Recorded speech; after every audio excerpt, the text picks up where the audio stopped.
who played white, ended in a solid draw. Delighted once again to have Gary Kasparov with us to review the game. Gary, big welcome. Thank you. And I have to say that solid draw is something that you expect in a World Championship match. It was not like a draw, just it's shaking hands and walking off the stage.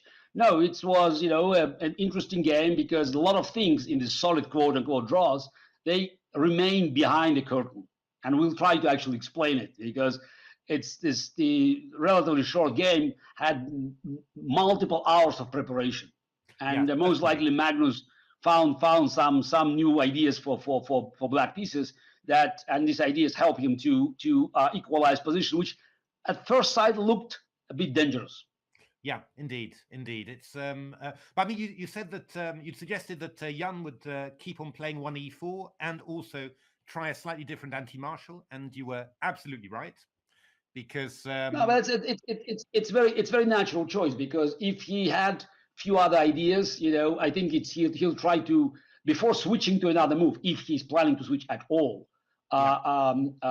It's very logical to actually see what happens in different anti-martials, and after h3 you should expect a4, which is very natural move.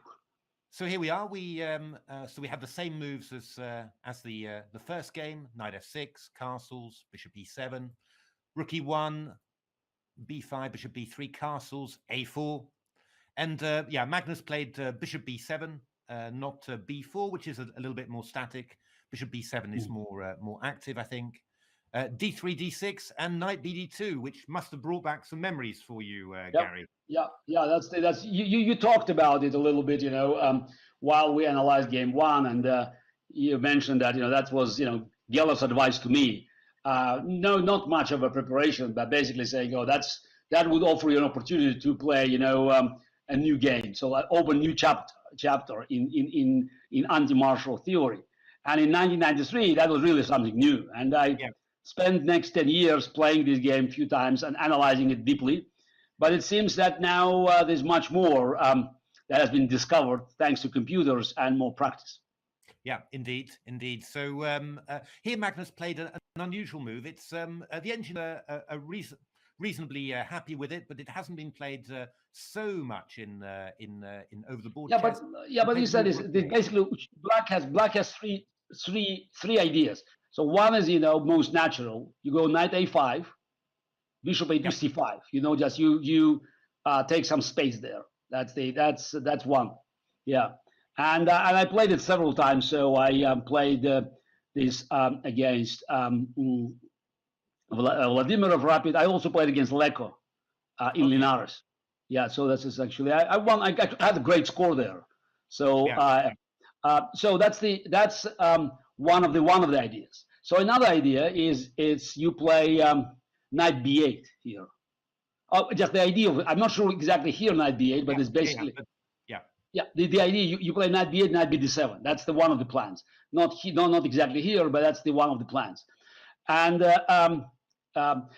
rook e8 is a very also natural move, because black would like to regroup the pieces. Rook e8, then play h6 and bishop f8. All the natural Spanish-like moves. Yeah. Strengthening the center, taking control of g5 square, and preparing for white d4 if it happens. Rook on e8 is already in good position, or preparing d6 d5. So that's the most, I would say, probably most natural development, and not surprising that Magnus played it. Though it's easy to say these things, but there are many nuances, and we can see them now. So white played knight f1. And I don't know, there was also move c3, but I think that was tried as well. I think MVL tried against Magnus to keep the knight on d2 and try to play c3 and maybe d4, or just bishop a2, so just to keep the knight on d2 for at least for the time being. That's a different kind of a game. So I think that c3 black probably plays something like eventually a knight b8 idea, h6. Okay. Not here. Maybe knight h6 and bishop f8, knight b8 to d7. Yeah, pretty solid. Yeah, but knight f1 is a different idea, because white is trying to actually keep the pawn on c2 and just play c4 at one point. after they take control of the central squares. So h6 and bishop d2 here. Bishop d2, and actually it's I'm curious. This is the knight e3 that didn't make much sense because bishop d2 is a good move because it takes control of a5 square. So stop knight a5, and after bishop f8. So white had I played c4 as you reminded me. I already forgot about it. With against Kachov. Indeed, and I mean, interesting plan somehow, but some ways have been found, I think, for black to neutralize that. So I mean, black's threatening d6 to d5 in the center. So knight e3 is pretty logical, good square for the knight. Knight e7. And here knight e7 from Magnus. Yeah, just knight e7. It's also logical to try to bring knight on g6 and still preparing d5. Exactly. Yes. Exactly. And here, Nepomniachtchi took up your idea again, actually, and played the move c4. I mean, this is quite an interesting position. Magnus's next move was correspondence chess, but we're still following some engine games in this. And Magnus took on c4 because there's another option is c6, but it seems a bit passive. Yeah, I think c6 was what had been played before, but yeah, it does feel a little bit passive to play like that. So what do you think? I think it's a passive move. Yeah. I prefer b takes c4 and then knight takes c4. But now it looks very promising for white because this threat is knight a5. Yeah. Or if let's say knight g6, then knight a5, knight could go on c6. Even. Exactly. But also there's a threat to take on e5 now. Yeah. Because if black, it's if black plays rook b8, for instance, rook b8 here, then definitely you can take on e5. Yeah. This was also in your Tkachev game, I think. This idea. The idea, yes. E5 and knight takes e5. Yeah. So this could be very, very powerful indeed. So but I think. Yeah, knight c6 was played by. But it's interesting. That's the knight goes back now. Yeah.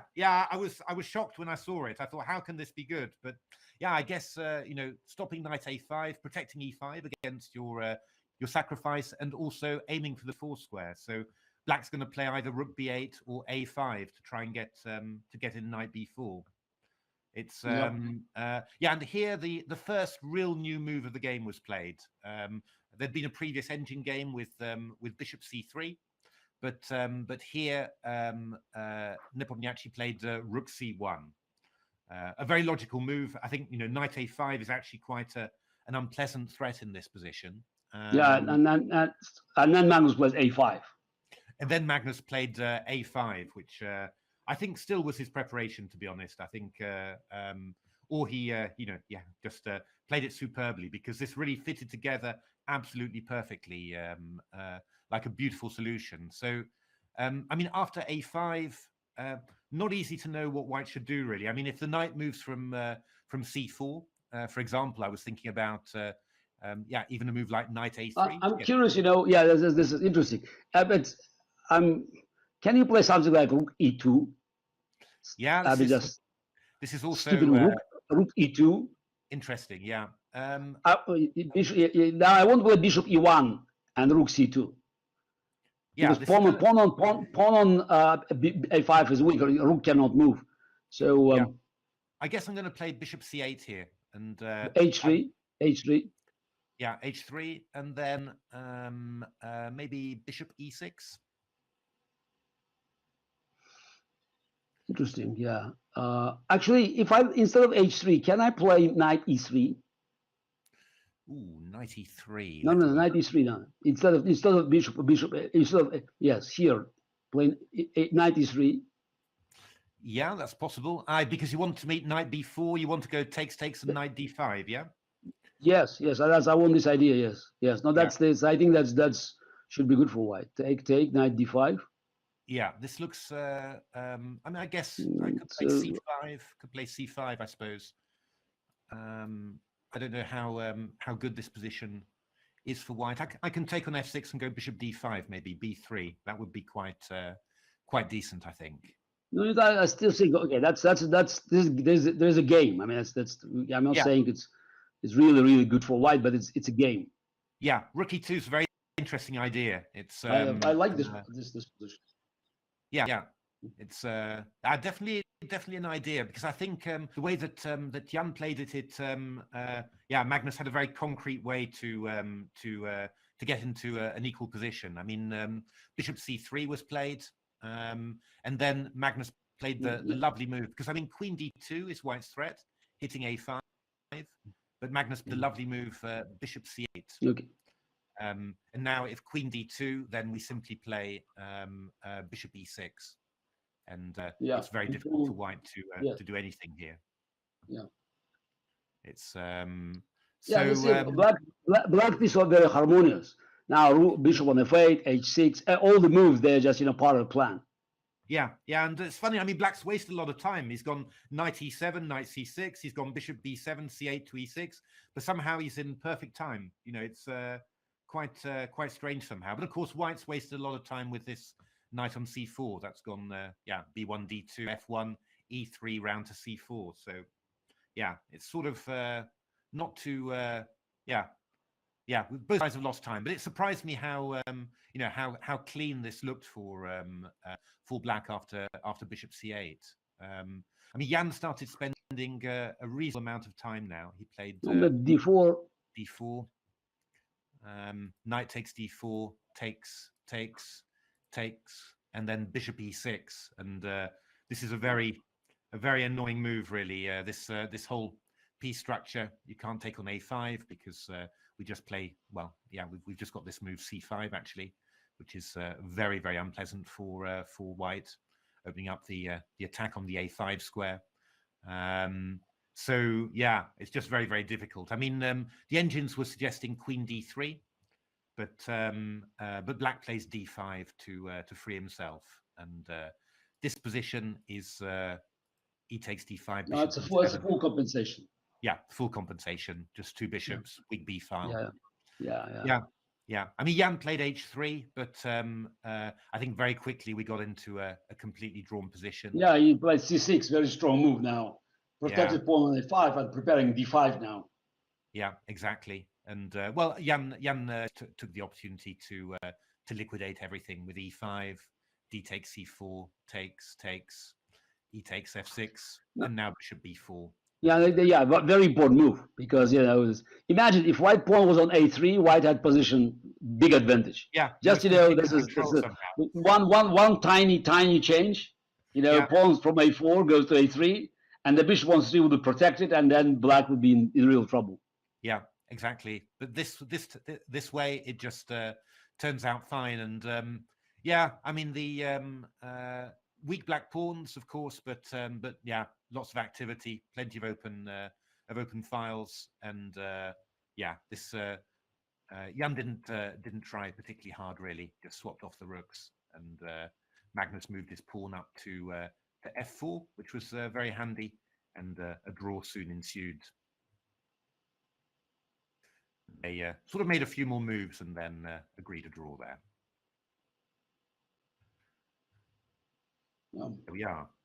So yeah. So I mean, okay, again, solid draw, but it's an important game because it shows that Magnus chose these Spanish, the martial Spanish ideas, plans as his main weapon against E4.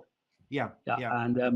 And now Nepo has to make also a tough choice, whether he'll continue trying to push Magnus away from this territory, but it's very solid. Or he changes the first move, or just, I don't know, maybe he goes to Italian. I don't know, just do something else, but not Spanish. Yeah, I have the feeling that that Magnus is quite well programmed in these positions. He seems to be playing them lovely, and has some good ideas as well. I mean, some unusual ideas, and I think very deep. But it's interesting, this, because it's when you talk about Magnus, so you say, Magnus must play Berlin, and so far, no Berlin. And you say Nepo plays Grunfeld or Najdorf. So far, we didn't see Grunfeld. Maybe we'll see something very unusual, that they'll be surprising each other by walking away from the traditional openings. That will be interesting. Yeah. I mean, what do you think? I mean, Magnus has got a rest day now and a white game the day after, so that's pretty good for him. What do you expect from Magnus? Another D4, another D4. I think D4. Yeah, yeah. I think by the way, he should be confident that Nepo doesn't play Grunfeld. I think it's D4 is very likely, and we'll see what he does in Catalan if he plays Catalan again, which is also possible. So I think there's a good chance for another Catalan. Okay. Do you think Nepomniachtchi will repeat the same Catalan or just try a slightly different one? It's I don't know. It seems to me that he's trying to play main line, so the 6 move D takes C4, and just that's tradition. Yeah. If Magnus plays Catalan, I think they might continue the same pass, and we'll see what happens, because it's definitely if White wants complications, they can have complications. Yeah, indeed. It's I'm really looking forward to the next game. I think it's going to be but we'll have a rest day tomorrow. Rest day tomorrow. What are we going to do? We're going to do. We'll contemplate. Okay. Well, Gary, thank you, man. Yeah, thanks very much indeed. Yes, already. See you on Tuesday. Yeah. Yeah. See you on Tuesday.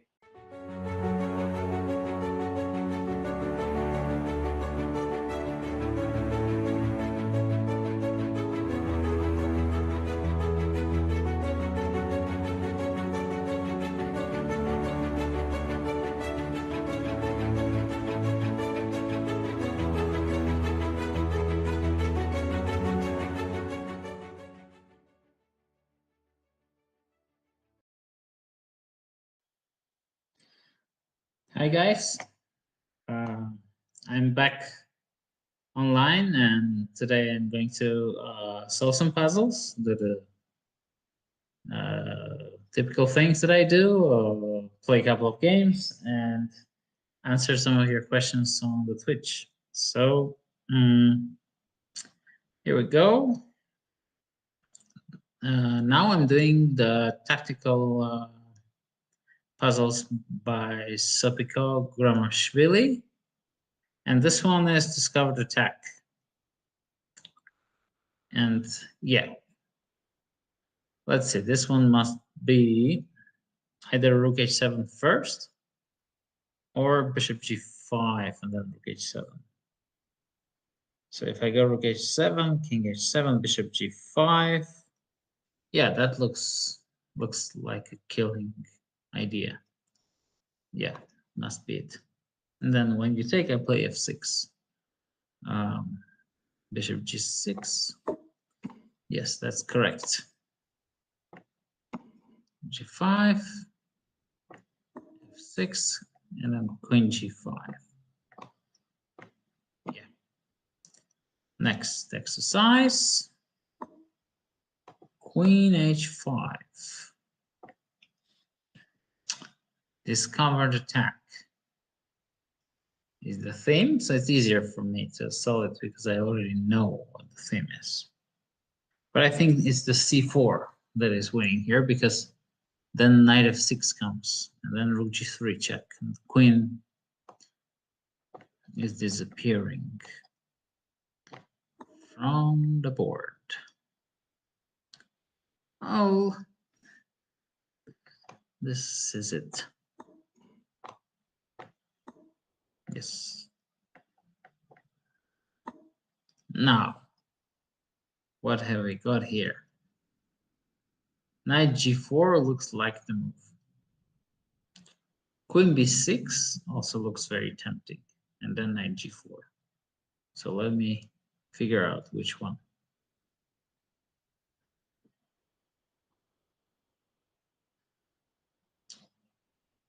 It's hard to tell. Aha, so it's not Knight G4. Now I understood.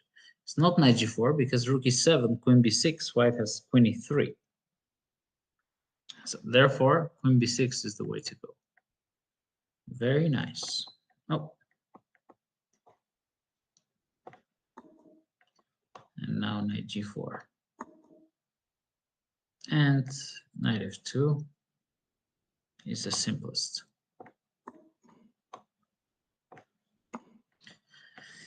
Next exercise, queen f5, queen h4, h6, and let me see.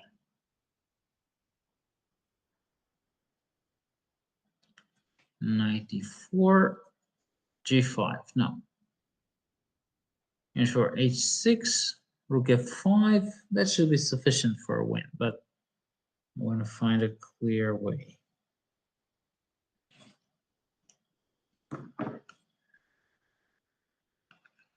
h4, h6, knight e6, f take key, queen e7, rook f7, queen d6. That's an easy win. I think that's the easiest.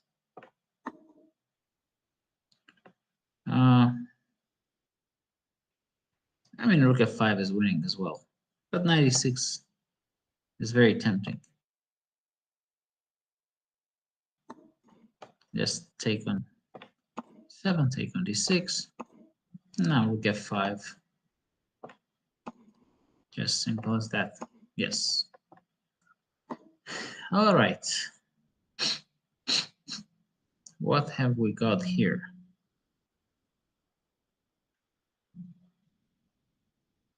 Well, there are different winning possibilities for white. I think the easiest one is queen c8 and rook d8 check. And then bishop takes d8. And then after knight e8, e7, f6, a4, white will just promote the pawn. But maybe there is a queen f7 as well, and then b5 next. I think that should be the solution. What else do we have here?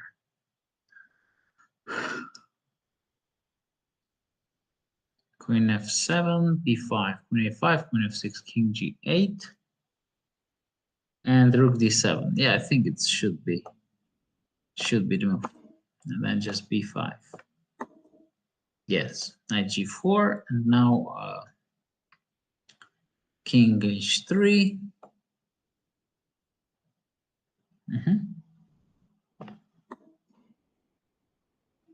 And bishop takes d2. Okay, so we've got Sothico covered. And now we're going to go to our dear friend. Okay. Oh, I see. See some familiar names. Alicia Santaramo. She did new lessons. She's teaching the rules of chess. And after that, our lessons together are going to come out. Something that I'm very proud of. I think you guys will like it. It's me going around my career and showing some of things that I've learned. So I think if you guys have the time to check it, you should definitely do it. All right, so here is Simon. Simon Williams, deflection. Bishop h6, queen b6, king h1, knight g4.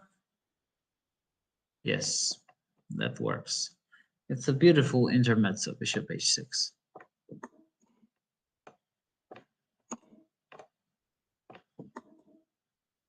And knight takes bishop. Next. Now, bishop f7. King f7, queen h7, bishop g7, bishop h6. And if king h8, well, it's definitely bishop takes f7.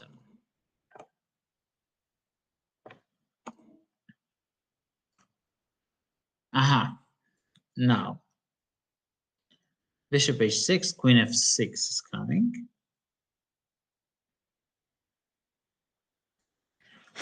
That shouldn't quite work because I can take on e4 and play knight f3 if I'm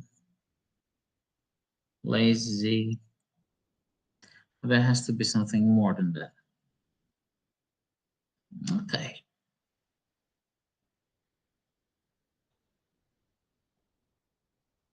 Bishop h6.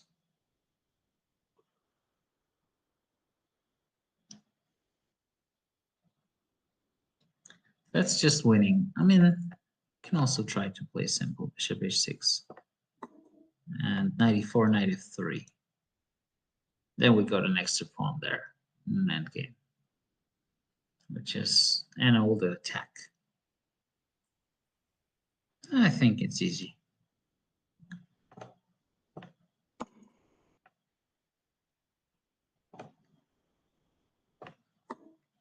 Yes.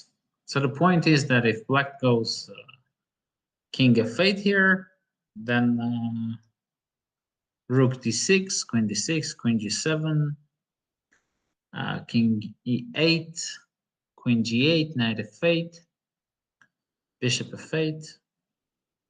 Well, there are many different ways. Okay, let's see if there are any questions we have. Not many questions.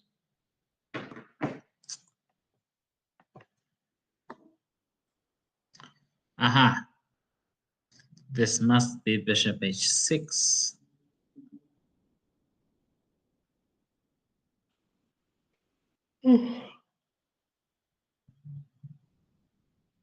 Bishop h6. King g8.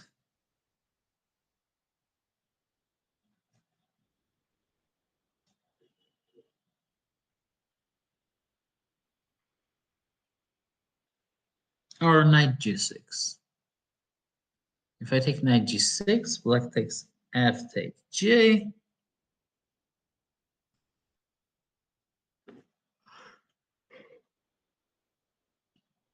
Queen e6 looks very tempting there. Yeah, it looks like the way.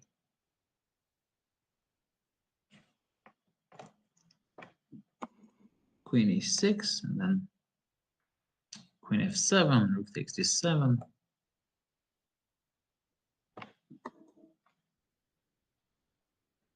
Aha, now I can take rook d7. Oh, it's the same. What else I can do?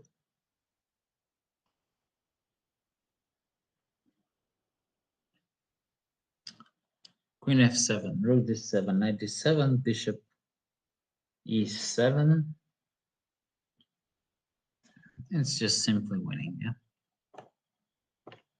Yeah. So it's rook d7.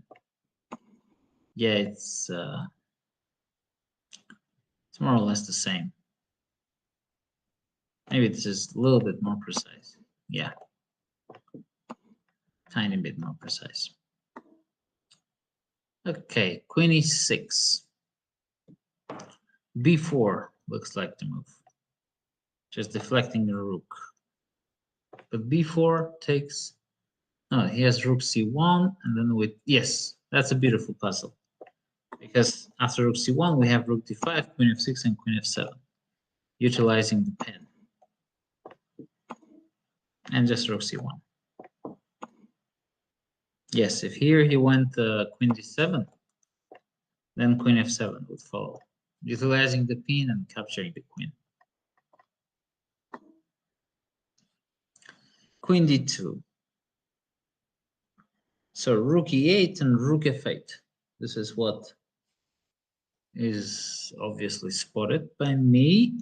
And then king g6, queen e4, then we can just take, yeah. And here, queen g4, king d5. I can take on d8 and queen d7, capture the queen. Aha, and if queen g4, king e5,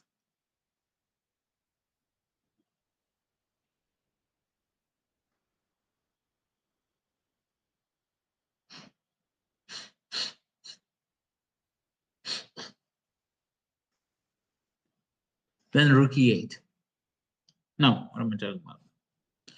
No. I was thinking about rook e8 here, but it doesn't do anything.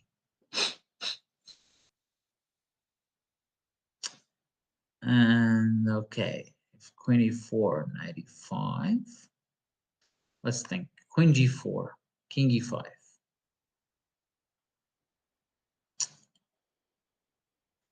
What do we have here?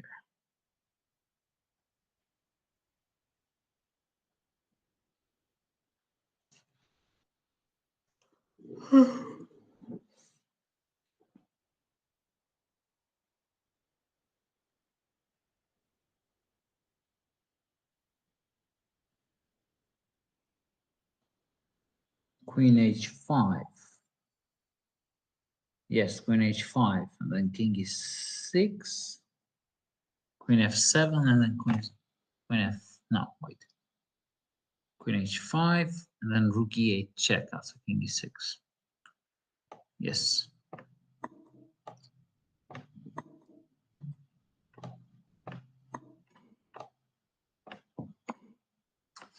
Very nice. This queen g4, queen h5 was not that easy. So there's a question. First question: do I think Ian has decent chances? Jan has decent chances in the World Chess Championship. Of course he does. The score is equal. He's in a decent shape. I mean, he created the counterplay in an unpleasant position in the first game.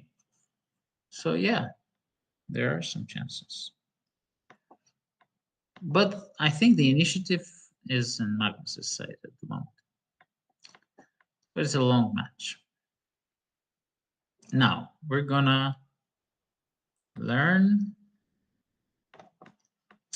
get some lessons. Now we're gonna do some puzzles by Maxi Boy. Doing some studies. Yes, this study. Ah, yes. This is a very beautiful study. Oh, you gotta do the puzzle. No, gotta do the lesson.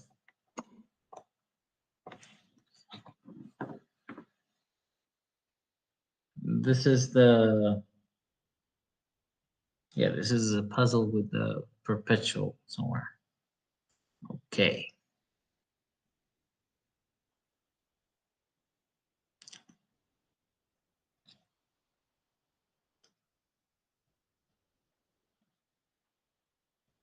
There was some kind of a strange rook move, and then there was it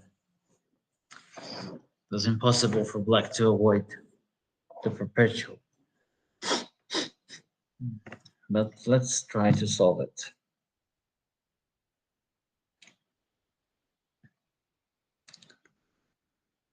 Okay.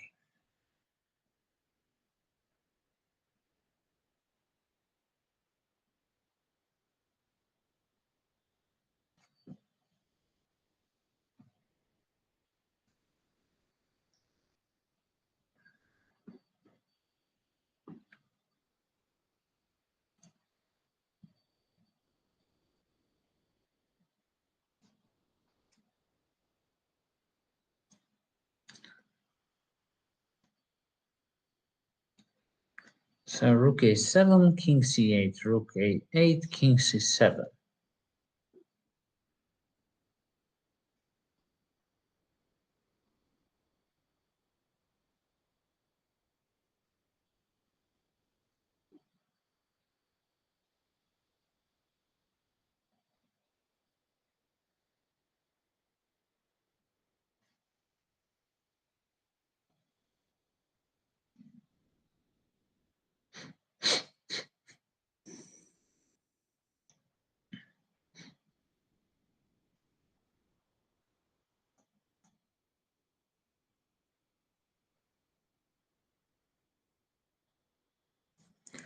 So rook a7, king c8.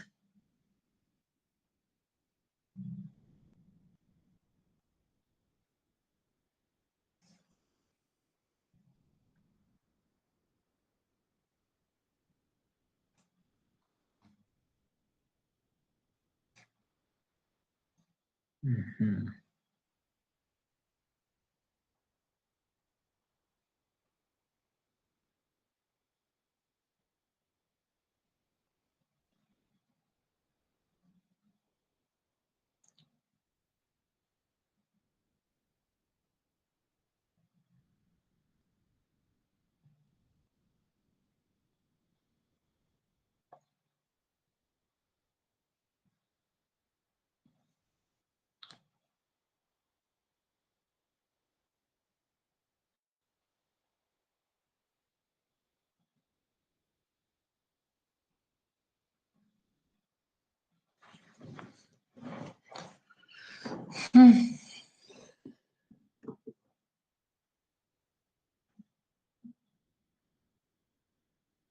Yeah, I think it was A7.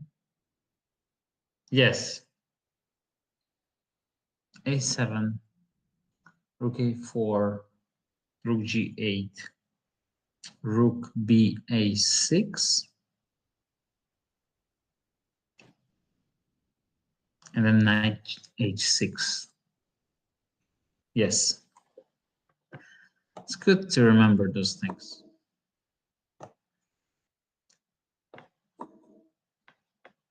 And then Knight H6 and a beautiful perpetual. Yes, this puzzle is gorgeous. Probably one of the most beautiful ones.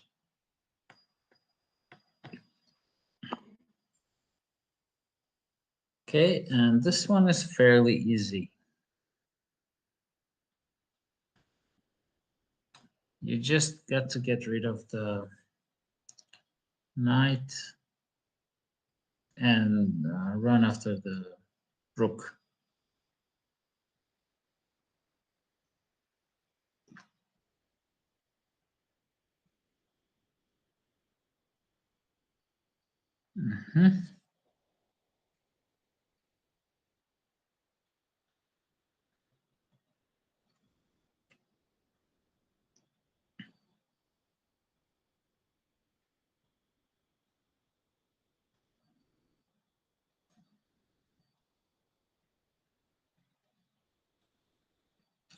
Bishop C6.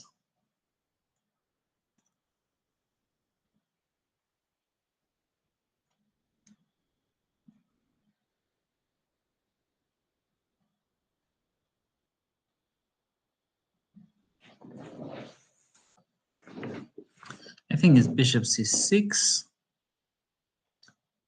So if rook C2, bishop D5, king A3, bishop A2.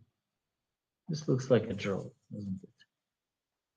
Rook A2, king B1. And the rook doesn't have good squares, or it does. No, rook D2, king C1. Rook D3, king C2. Yes, the first move is definitely bishop C6. And now, I think it's knight B2. Right, I remember.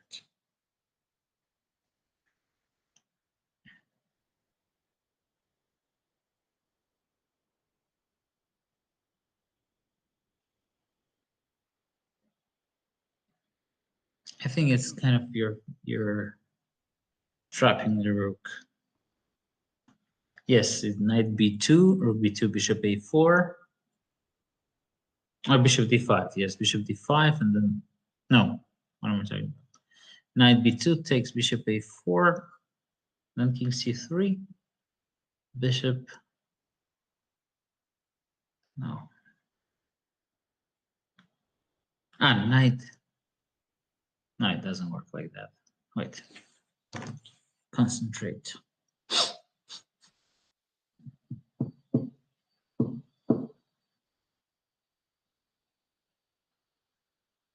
What I'm trying to do is to bring the bishop to C2.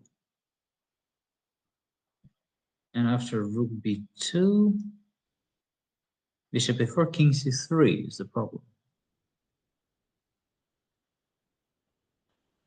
And I don't manage to. Okay.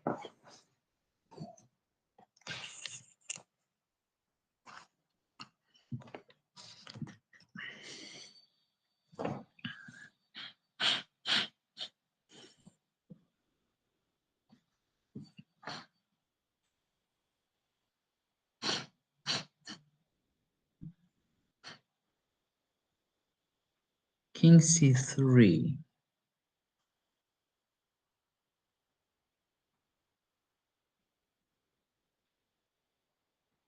No, I don't get the bishop. Oh, bishop c2 there. Bishop c2. And then rook, let's say rook b4. Bishop f5, yeah? Bishop c2 there. And then either rook b5, bishop g6. Rook d5, bishop f7. Yes, I think that's it. Knight b2 is the move.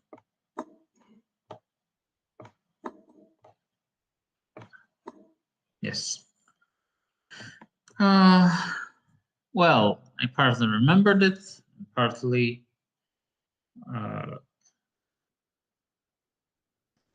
guessed it. Okay. Now we come back to Maxime.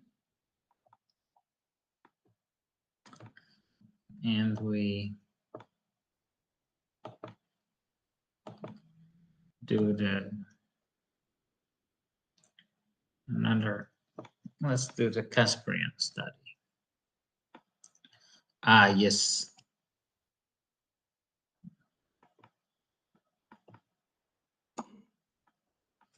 This one I remember somehow.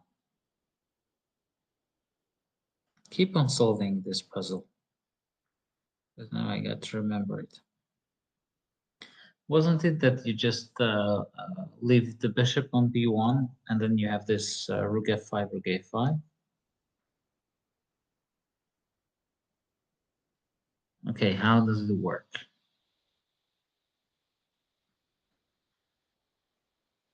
There is some rook d5 move at some point. Somehow I remember that.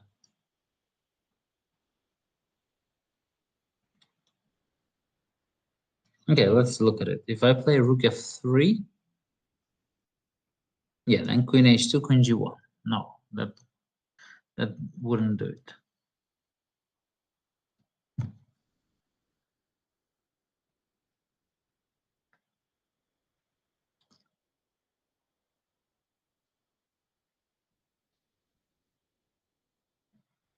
If I play rook to g3, then it's about the same.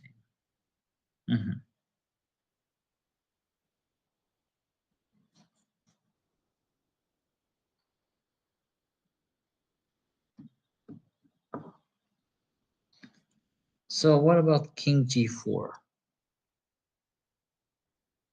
King g4.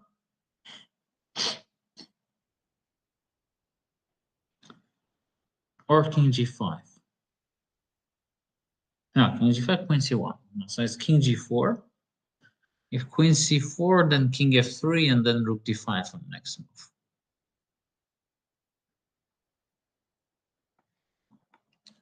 This is it. Yes, now king f3, queen b7, rook d5, yeah. That is very nice.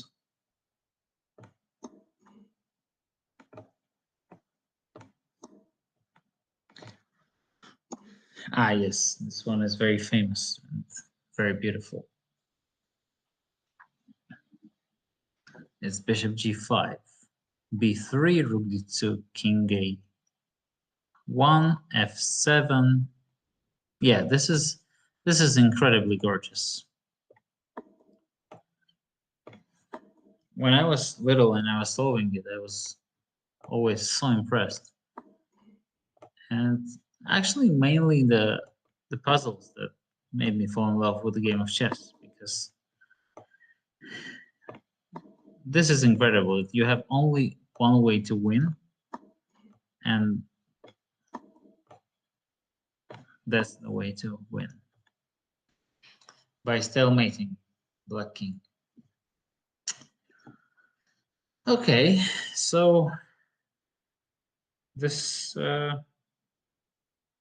those were our suggestions to do.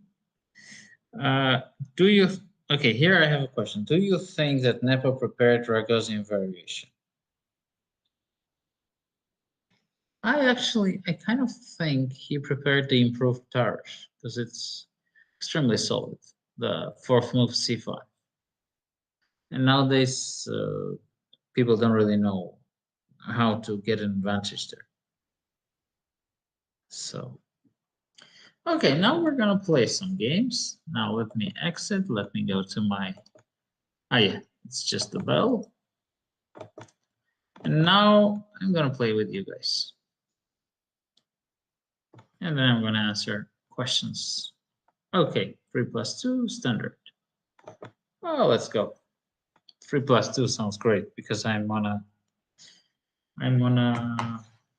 laptop mouse. So I got one more question. Let me see. Levon, do you think Jan will dare to play Marshall, or he'll keep avoiding it? Well, Marshall is so solid at the moment that it's difficult for White to claim an advantage. Therefore, a lot of people avoid playing against it.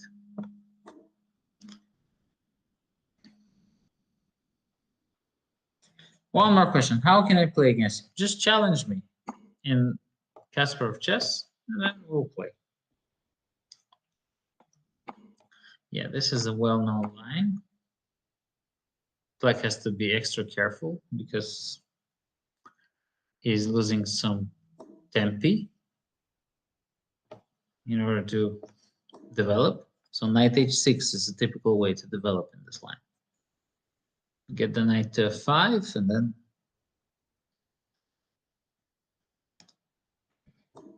you try to fight for the d4 square.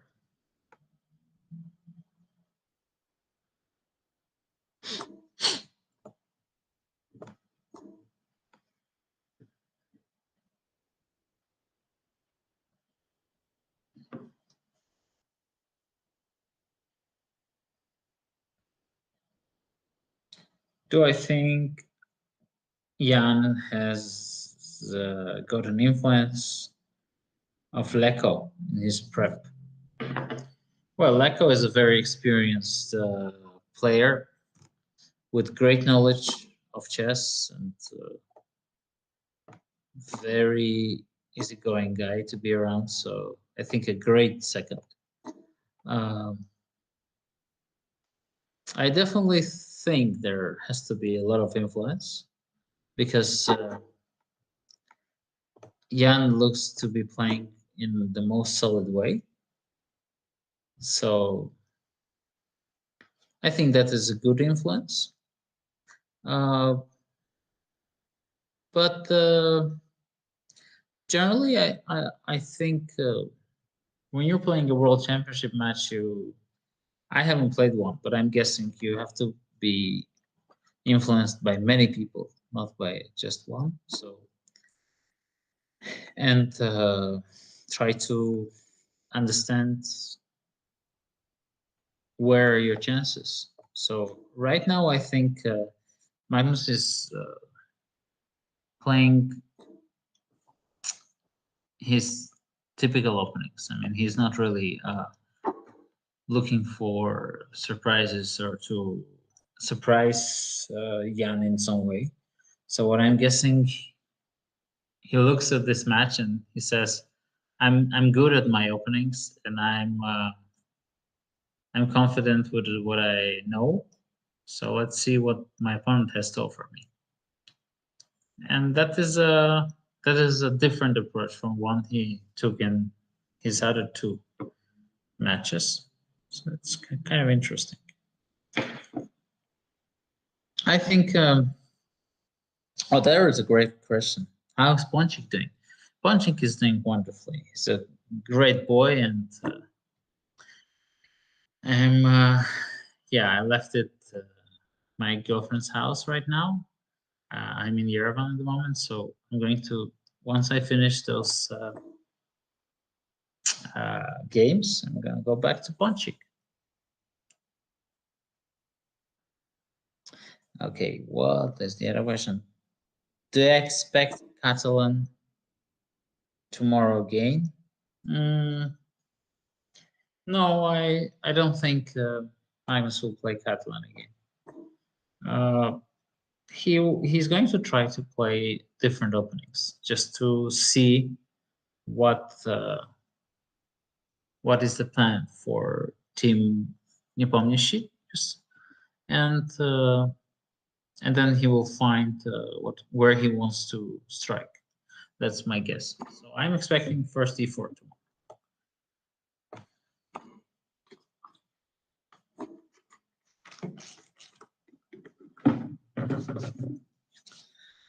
So would you say when Magnus saw that he would lose exchange in the second game, he thought it was lost, or he understood that he could hold it? I personally thought that the position is very unclear, and my assessment was that it's probably balanced. I was very surprised that the computers thought that black is much better, because with this bishop, you kind of think there's always going to be a counterplay. So I think probably Magnus was as optimistic as I was. And from a human perspective, it does feel like there's a lot of play for white with the knight on d6. Do you think Nepo has enough creativity to create sustained attack or pose big questions on Magnus? For sure. I think Jan showed in many of his games that he's a very capable player. And I mean, look at the candidates. He was very impressive there. Okay.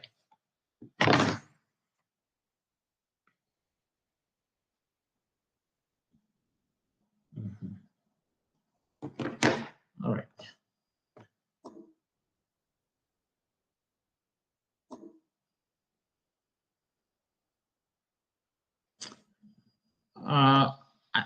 The question is, what do I think of Nepos c3 in game 2? I think that's a safe kind of move. Of course, it felt like he's under some pressure, and I felt that he wanted just to clarify the game. So that was the point of that move. And it looked practically correct, because the position didn't seem to be so clear from his perspective. I mean, now that we know how computers were assessing the position, of course, that's a different story. But quite a lot, you're playing a game and you're orienting in the game with your feelings. And then surprisingly, you discovered that, well, the position was, I mean, it had much more than you thought it had. So much more either advantage or trouble.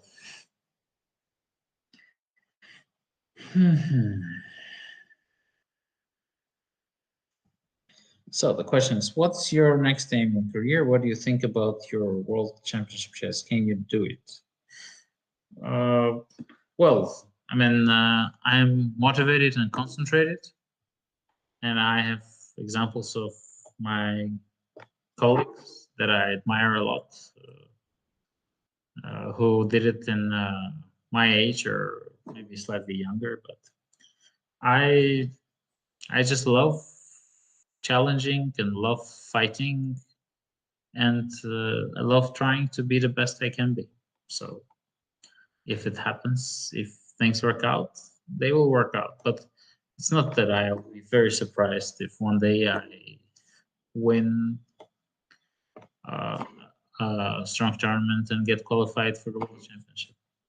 That's what I hope one day will happen, but it's not guaranteed for anybody. It's very difficult, but I am excited to pose that challenge to myself, and I'm excited to see if I can do it or not. So that's my question. That's my answer to the question.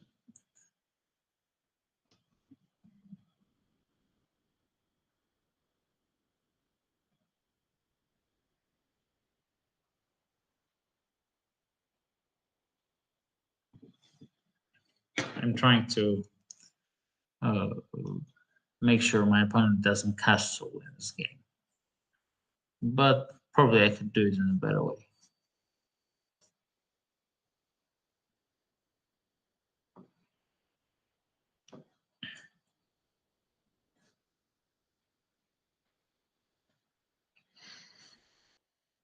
So the question is if I'm content with the World Championship format. Well, I think the cycle is great. You have the Grand Swiss, which I think is a great idea. It gives a chance to a lot of people who could never dream to play the candidates to be in them. So I think that's very good for a lot of young players who could never get there with their rating. Now, like last year, I think it was last candidates, it was Alexienko, who I think played very well and deserved to be in the candidates. And then you have 2 places from the World Cup.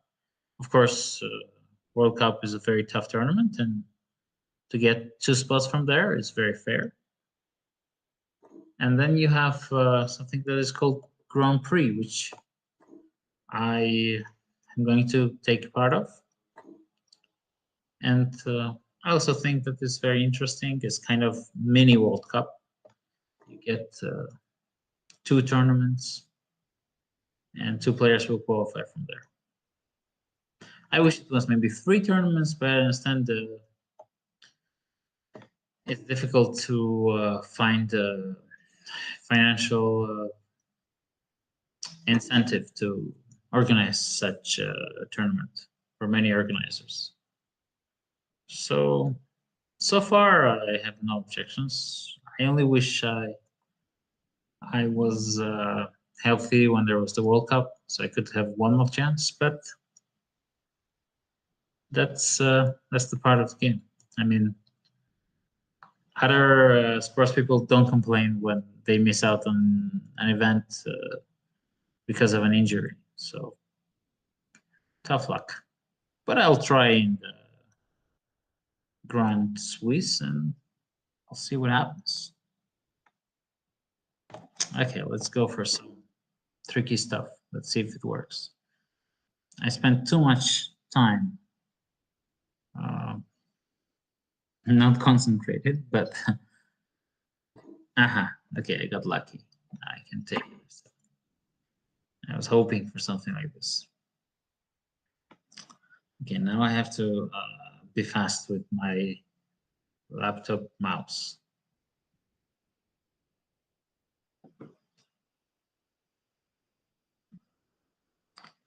Why did FIDE change the zonal and interzonal formats?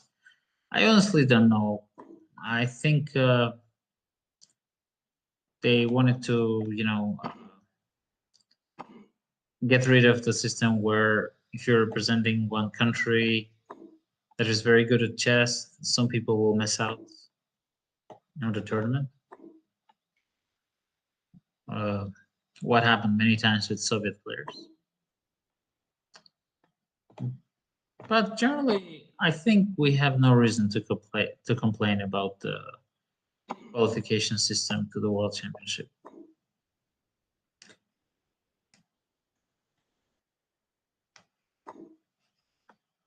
Okay, how do we mate here?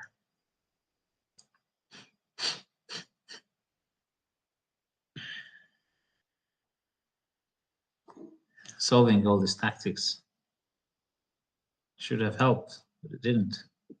Queen g6, yeah? See, I solved some tactics. Now I can mate in 2. See?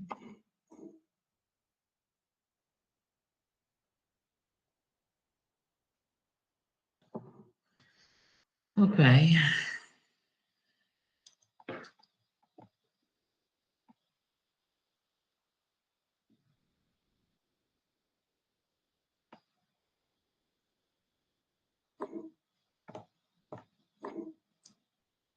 GM Milo.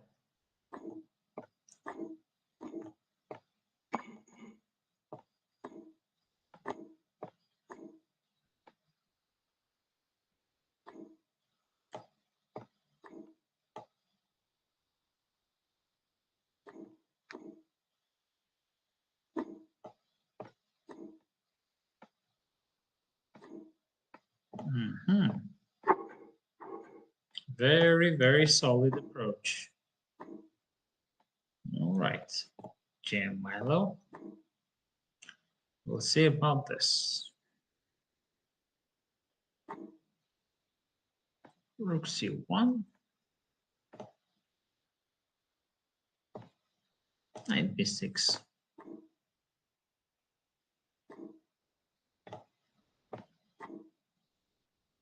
I think Rook C1 is a bit premature. I somehow feel I've got a decent position.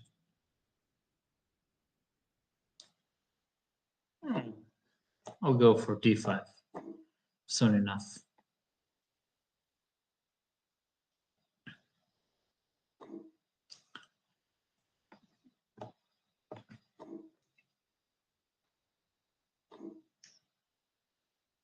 Okay.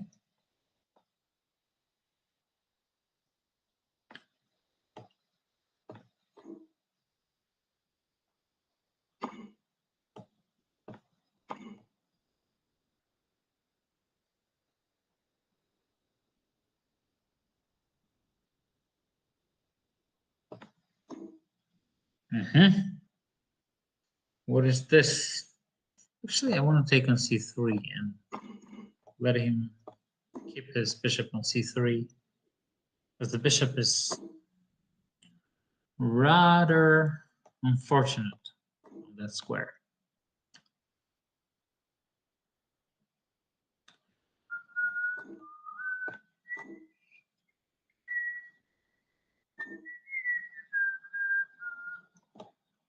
Yes. Endgame is in my favor. I'll slowly start pushing.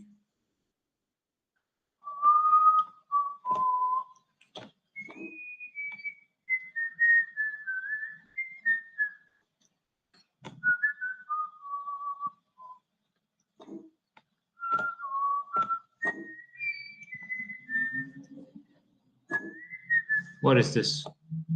Give it to me. What? This looks very risky for white. Extremely risky.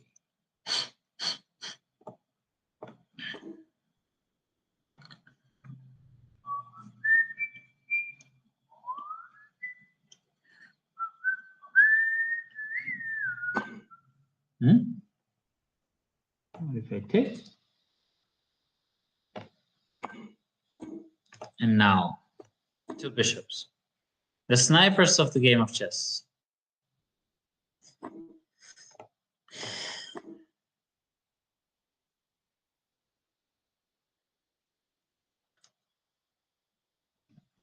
Let's see what other questions we have. Okay.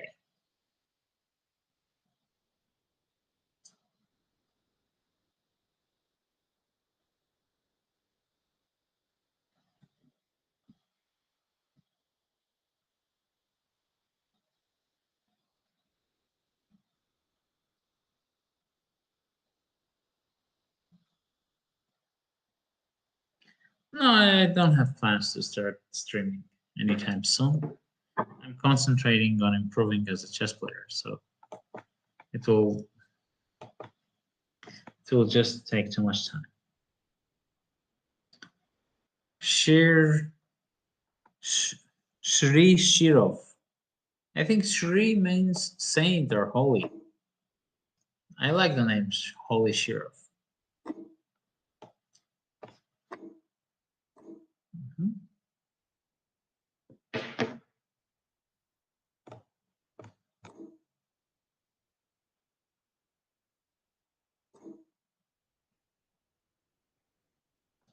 Who would win in chess boxing between Magnus and Nepo? Most likely Magnus. How can I improve in my theory? I guess you have to choose the opening you want to study and then dedicate the time. What would you advise to someone playing an opponent much higher rated than them? themselves.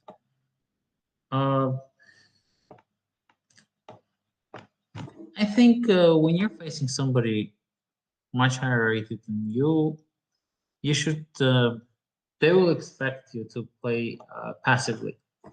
So I think it's important just not to let them have an enjoyable game. You know, like not to give them the upper hand. I think that's very important. Because once your opponent feels comfortable that you're just begging for a draw, it's becoming difficult to play.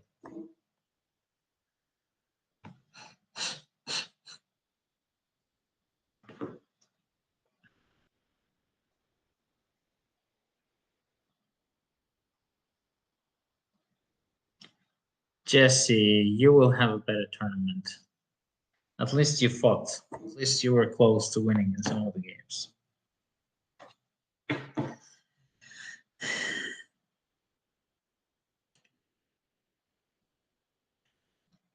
And generally, that's the path to the improvement. If you want to improve, you have to play stronger opponents. Because your simple tricks will not work anymore. And that will eventually lead you to be studying more and learning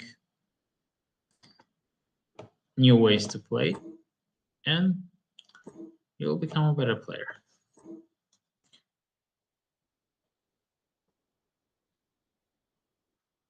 Is it advantageous at all to look at the board from your opponent's point of view? Like how Michelangelo used a mirror sometimes when painting the Sistine Chapel.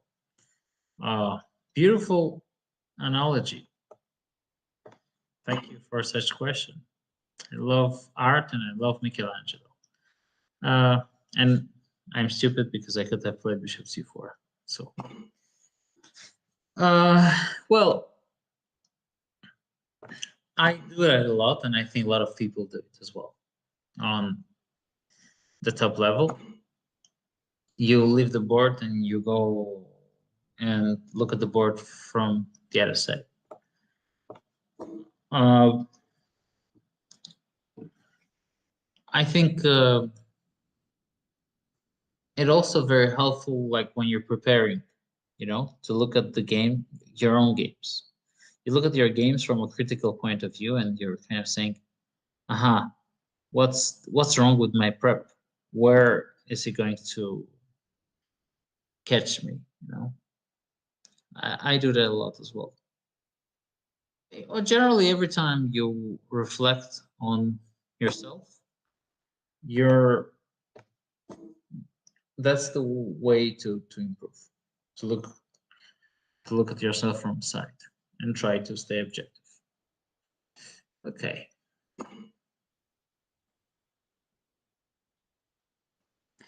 What's my favorite chess book? I really love Alekhine 300 Games. I mean, it's not a particularly great book, but that's the book that I grew up with.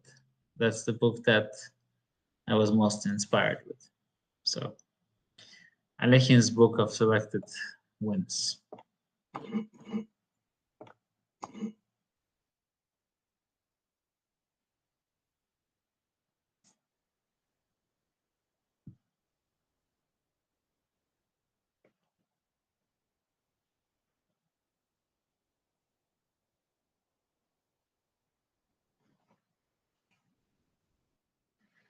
When did I start playing chess? When I almost turned 9.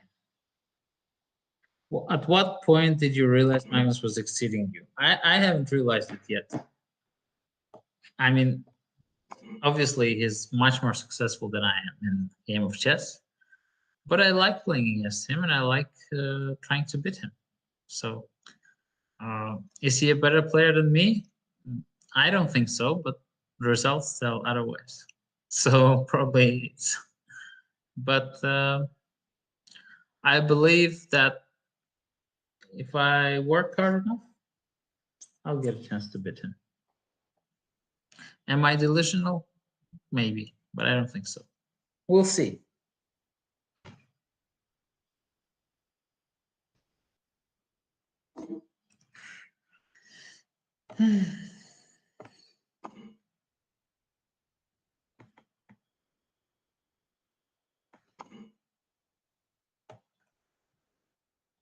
Okay, so knight c5, you will go a5.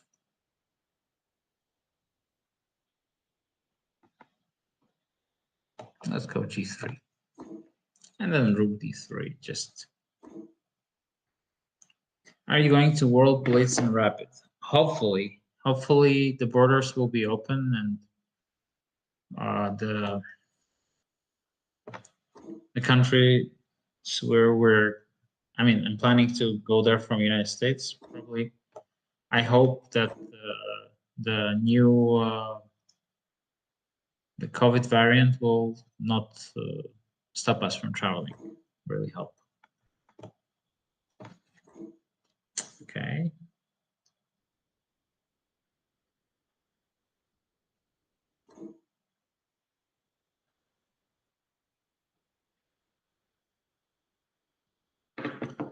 Knight a6. I can just take on a6. Okay. Yes, The Chess Deadly Sins is a great book. I would love to add something to it, but I don't know when or where or if it's a good idea at all, because the book by itself is very good. But I do think I have some insight that I can add to it, but we'll see how it goes. So, since moving to St. Louis, have you met any new Grandmaster friends that you hadn't known before? Who did I? Well, I think I had the chance to spend more time with both Dominguez and Caruana. So yeah, I really appreciate it. But there are many grandmasters living in St. Louis, so I look forward to be meeting more of them, and not just grandmasters. So.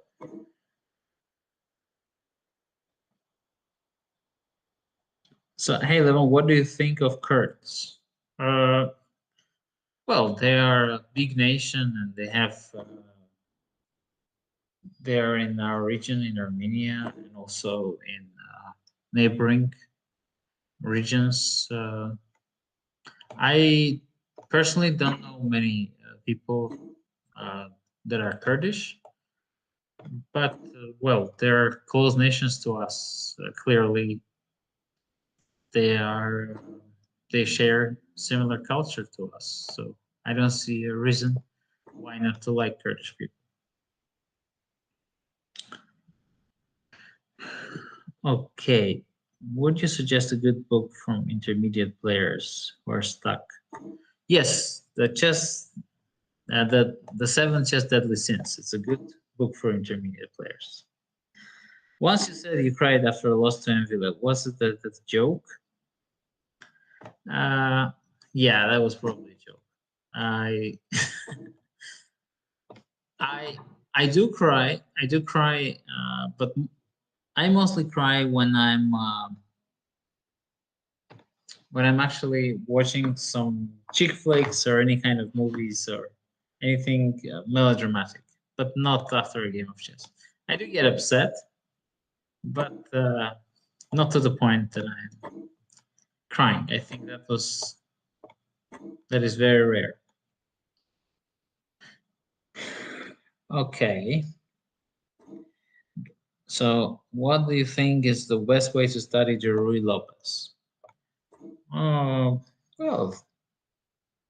I think I don't really know. How did I study it? Well, I just looked at the theory of it, tried to look at the games, and tried to understand what was the main point of this opening. More or less, that won't be wrong. Any book that explains in detail and tries to show you the plans in the middle game and talk about the end game should suffice. Okay.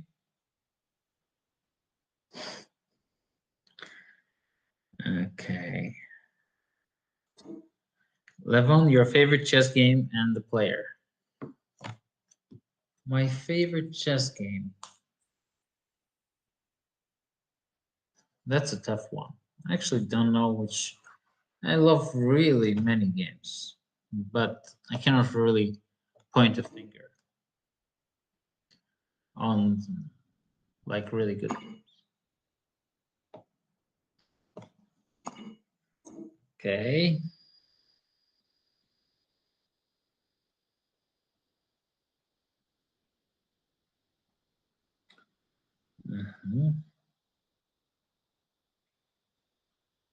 Yeah, and the player, well, as you probably know, I'm a big fan of Alexander Alekhine. I really like Magnus Carlsen. I really like Fabiano Caruana. From the players of the past, I really like Garchnoi, Spassky. Well, I can name them all. Kasparov, Karpov,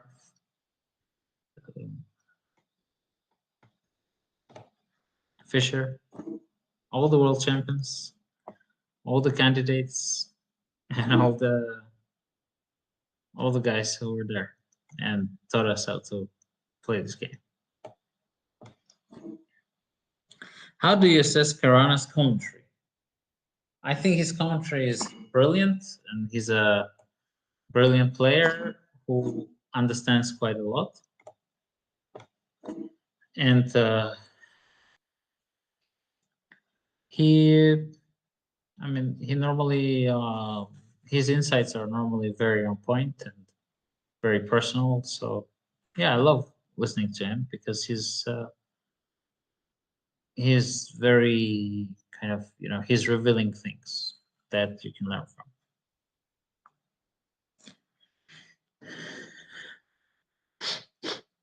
So okay, what is this?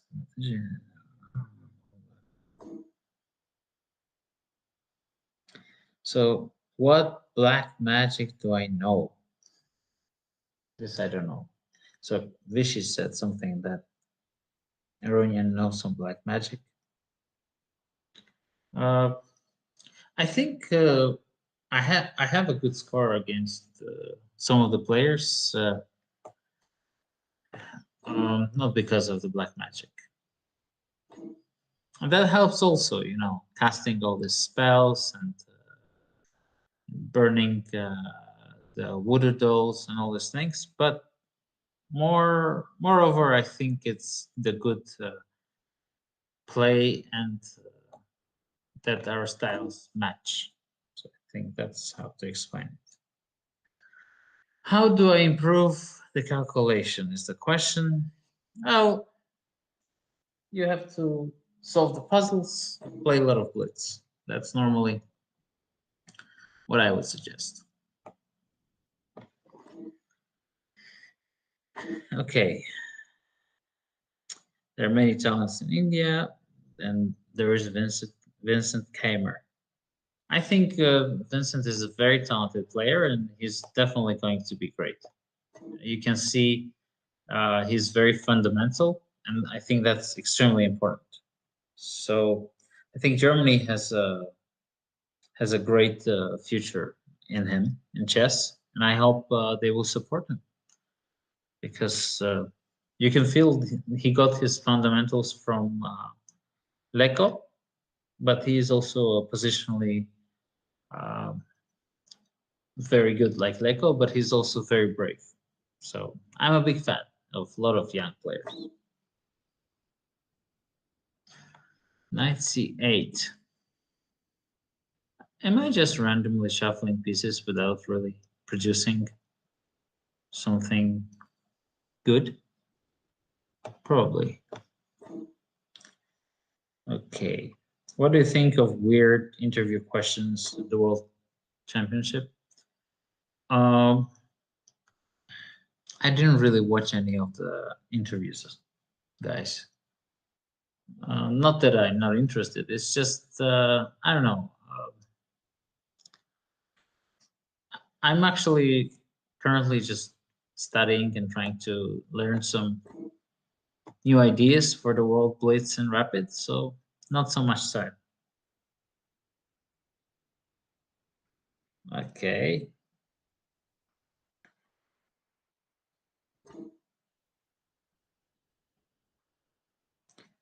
Favorite food? Probably Armenian food I like the best. You know, just very nice and with very mild taste, very fresh taste. So, and I'm probably biased also. Yeah, somehow.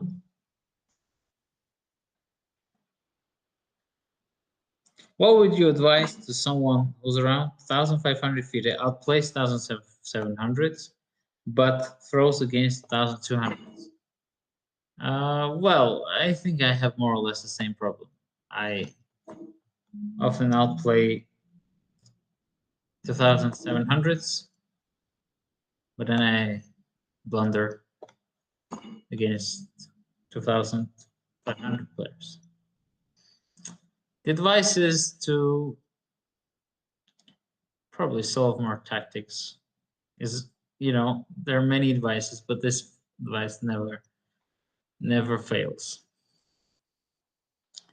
Okay, guys, now I'm just not playing well. Just trying to lose this game. Let's go Queen G5. I don't care. 94, 94, and the Knight F6 check is the plan. And H6, Queen H4, just to annoy our opponent a bit. Oh, there's Knight B2 that might come here. I don't care. Oh my god, I'm down on time. Okay, guys, no more questions for a while. I need to win this game. I can't risk losing any more rating points. Whoops. Queen H4 is not good because of G5. Let's go. G5, Knight G5.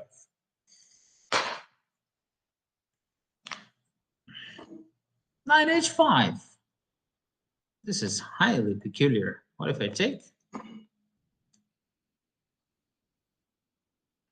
And I take on H6. I can also play Knight D4, but while the pawn is hanging, you have to take it.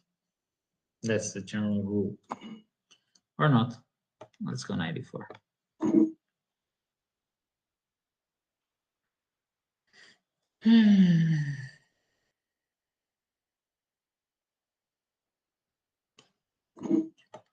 Check.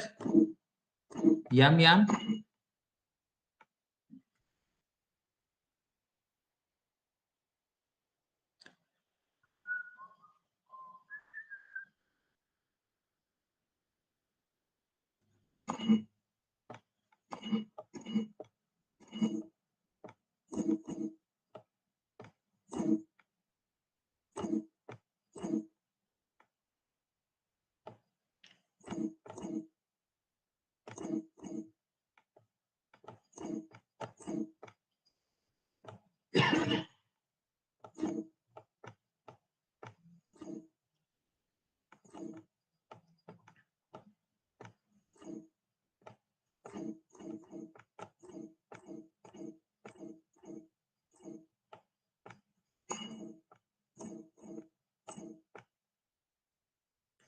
I won on time against the GM Kevin.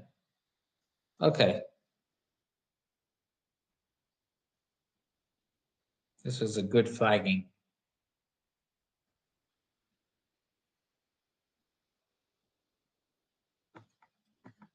Okay, let's go.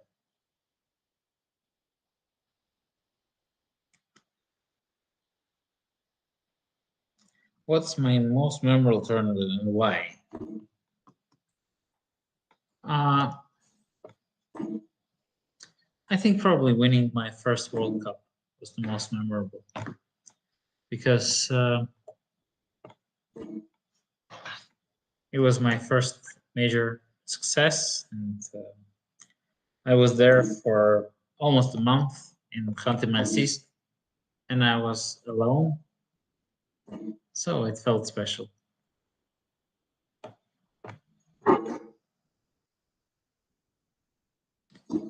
Because, you know, quite often you achieve something and you achieve it thanks to a lot of help from the side. And this time it felt kind of special for me that I can actually achieve some great results on my own.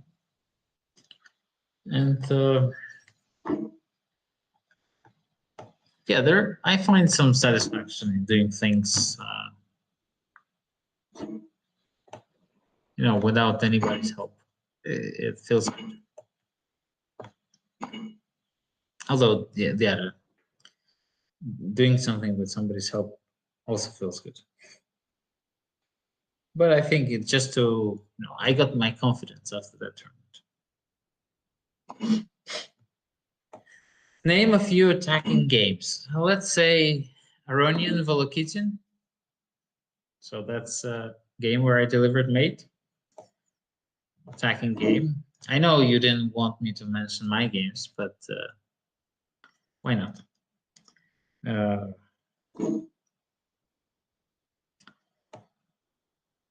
don't know. Okay, I gotta concentrate, guys, because I'm just playing slow, and then I get done on time, and then I play bad moves.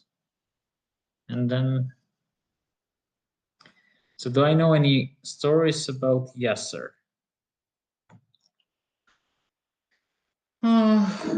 Oh, Yasser always tells stories. That's true. Are there stories about him?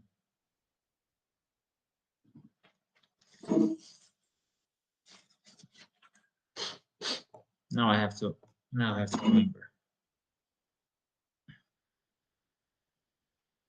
Well, Yasser is. I will just not tell stories, but I will just tell something about him. Yasser is a big fan of Borat, and I think he's the original Borat because if you look at his pictures from his younger days, it does look like Sacha Baron Cohen a lot. And yeah, I really admire that in Yasser, that with his Borat mustache, he made. I mean, he brought the mustache into the game of chess, I think. And Leko had a mustache, and then Gurevich had a mustache. A lot of chess players had a mustache. That was very impressive. So I think somebody has to make it back in the elite. So that's a little bit of Yasser gossip. Okay. What were your favorite parts of becoming great at chess? Well, I think the best thing is that people think you're an intellectual when you're a chess player. They kind of assume you're intelligent. So that's the best part. Because most of us are not. We're just trying to do this thing very well. So that's the bonus of being identified as a smart guy. Okay. Levon, how to become a grandmaster? I think you need to fulfill 3 norms and get your rating to 2,600. 2,500, yes. So that's how you do it. Okay. How do you feel about people asking you for an autograph during chess tournaments? I love it. I mean, when people acknowledge that you're somebody that is worth taking an autograph from, I think that's great. I really love it when people treat chess players as stars. Okay. Levon, which app are you playing on? I really play rarely online. I used to play before in the 90s, but yeah, nowadays I don't play so much. I love playing over the board, and I play a lot whenever I can. Yesterday I played the match, and today I played the match. I think yesterday's match I won the score of 7-1, and I think same today against 2,600 grandmaster. There were 2 grandmasters, different guys, and I beat them nicely, so makes me happy. I will not tell their name because they would be embarrassed. Okay. There we go into the ending. Beautiful pin.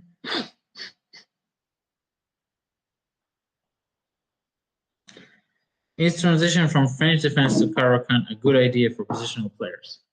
Well, I don't think French is an opening for positional players, honestly, because if you start playing the French positionally, you're definitely going to lose it because it's an opening that requires you to play active at some point. Otherwise, you will suffer. Caro-Kann, I think is a good opening overall, very solid.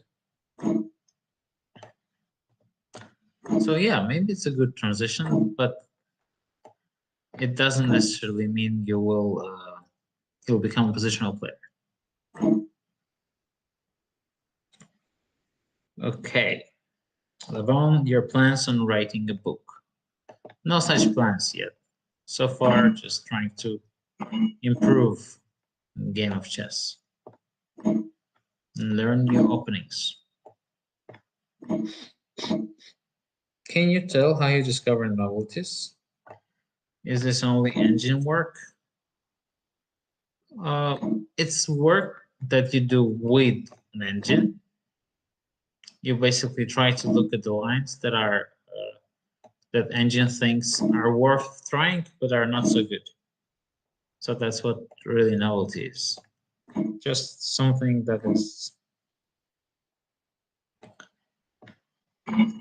not the first line, because the first line of the computer everybody can find. So that's not a novelty anymore.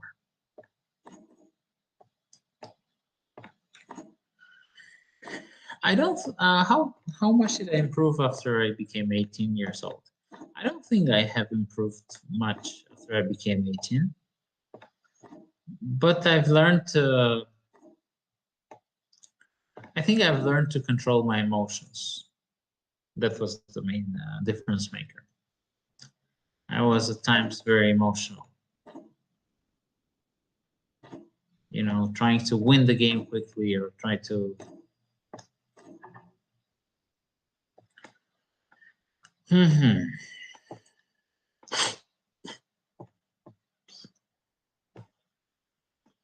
Or, you know, try to make sure I play beautifully. I mean, after 18, when I turned 18, 19, I started being more pragmatic. Who helped you improving this? I think I've got more chances to travel when I was already 19, 20. That's how I improved. More tournaments and more chances to play. And I also started working with a good coach. His name is Rashak Petrosyan, and he taught me a lot. I was a bit too fascinated by sacrifices. You know, I would always love to give up material and kind of, you know, not care about extra material as well. And he taught me to appreciate extra pawns or appreciate the rook against the knight. Some things which I tried to ignore, being too romantic.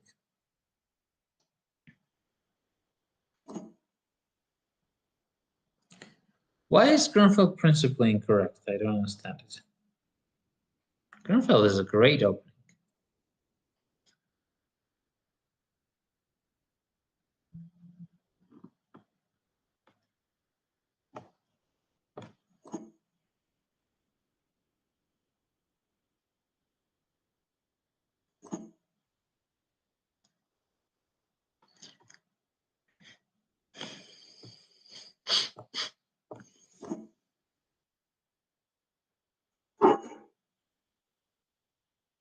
Oh, I like this nickname, the Levitator. Sounds good. Lev the Levitator.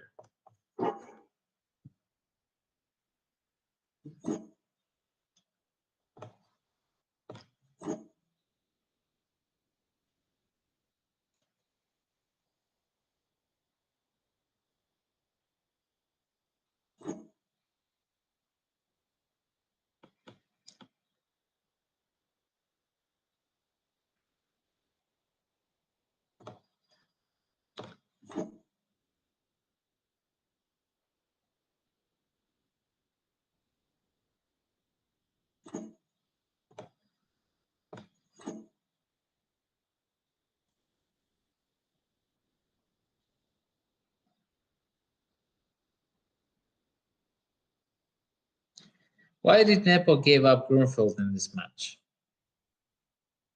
I think he just wanted to play something that is more solid. I think the most annoying when you're a player with white is when your opponents just go straight to some drawing lines. And that's what I think Nepo tried to do, is trying to do in this match.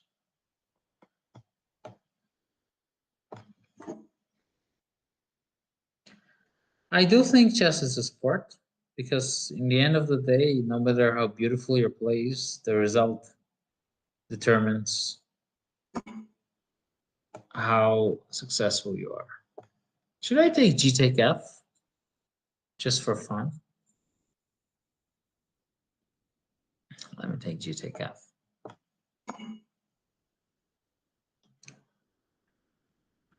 Oh, this 900 is very good.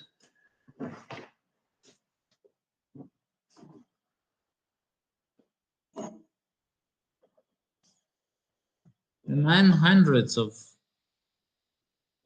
of the future are improved 900s. Okay, I can go bishop f8, but I will go queen d7 instead.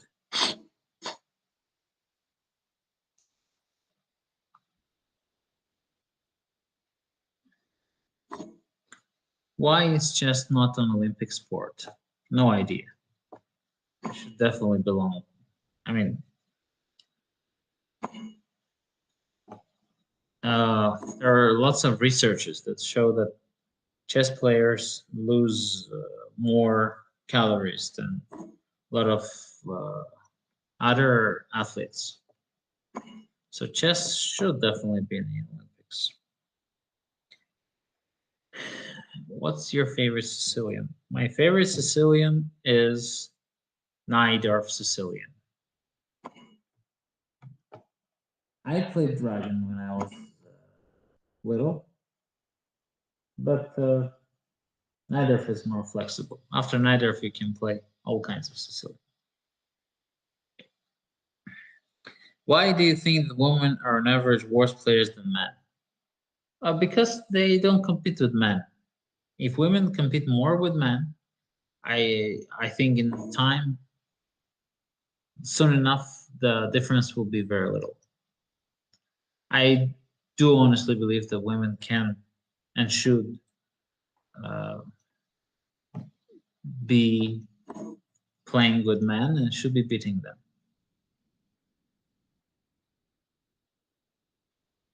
And it would be good generally for our sport as well, because it would be almost only sport where women can compete with men. You like the really theoretical stuff? I don't like theoretical stuff too much. But I like the strategy of some of them. Hi, Levon, who's your favorite English musician? Who's my favorite English musician? Well, I definitely love the Beatles. Obviously, Pink Floyd, The Queen. Well, there are so many great bands. The Rolling Stones. Just too many to mention.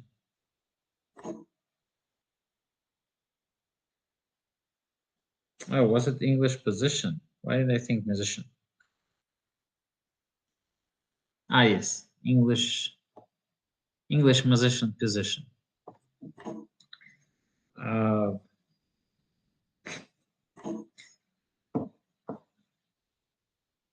What's an English position? Position occurring from the English opening? I think e4, c4, e5, knight c3, bishop b4 is very fascinating. So strange. You allow knight d5 and then some weirdness start to. English physician. Who's my favorite English physician?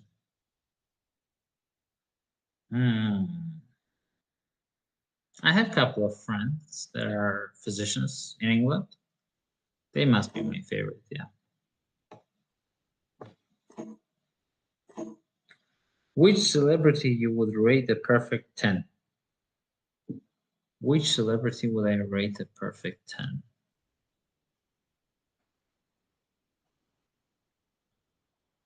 This is tough.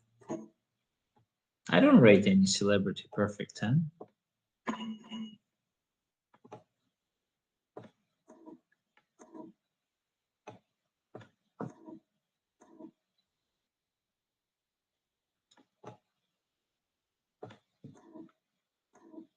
Do you think Super Grandmaster title is needed? No. I generally think it's kind of weird that people are kind of complaining about the inflation in chess, because there is no inflation. There's actually deflation. It's just that there are just too many great players nowadays. I mean, the grandmasters of today are, in my opinion, stronger than the grandmasters of the past. Therefore, we have a lot of grandmasters. So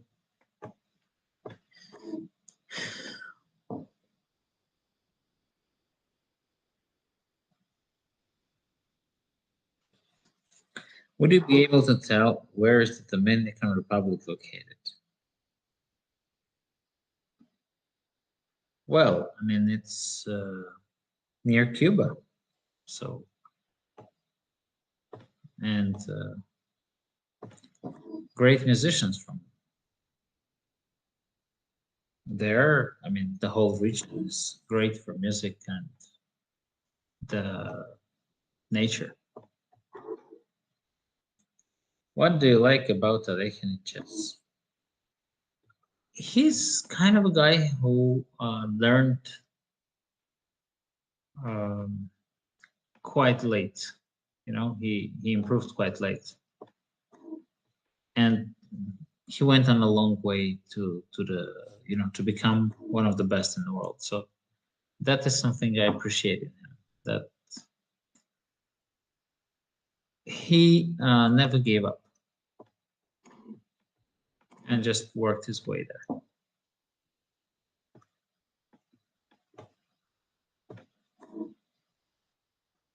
Did I ever take an IQ test? No, I never did take an IQ test. And not that I'm too interested to take an IQ test. I think that the IQ test number is more or less showing that you're very good at taking IQ tests. So I don't really believe in IQ tests, guys. But I believe in neither. So that's my IQ. What is my opinion of Mr. Svidler as a player? I think he's a great player and a great positional player, and I mean, very tough opponent. For many years, I had a very bad score against him.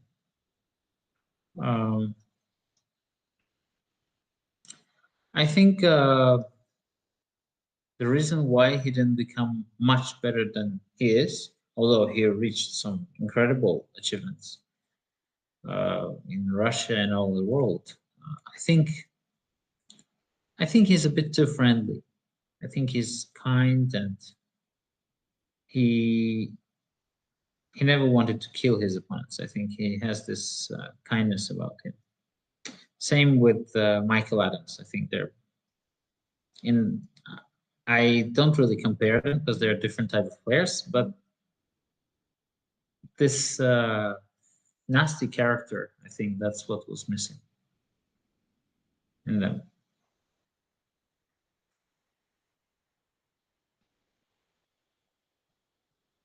Who is the most polite player I faced over the years? Well, clearly it's David Navarro. He is super polite and overly wonderful guy. He knows all the languages of the world and he's interested in all the cultures. Yes. If you get a time to chat to him, I think all of you will become his fans. Okay, why am I playing so slowly? I should just start speeding up. Was there any point at a tick that made you mad? No, not really. I myself have a tick.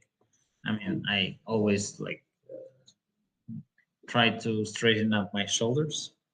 So I'm myself annoyed by my own tick, but I'm never annoyed by other people's ticks. Yeah, it's part of the game. We're playing a game that requires a lot of mental stress. I mean, that gives you a lot of mental stress. Therefore, this type of things I think are more or less expected. But this type of things shouldn't be expected. Look what am I doing? Knight h2. I'm very excited. Maybe I'll be able to play an interesting game.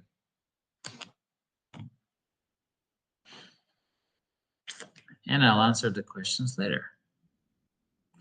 Okay, so bishop f4, queen h4, rook e1. Might not work, of course. Bishop g3, but it looks very tempting to launch an attack.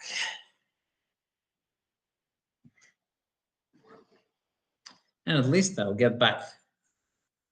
I'll get back on time, because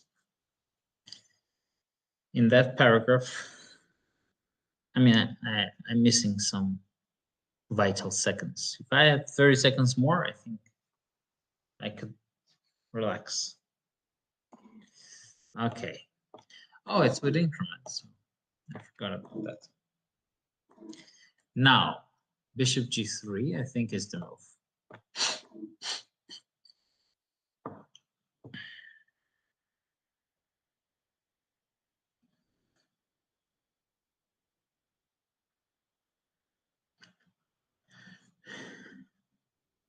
I'm playing against fantastic and hard worker.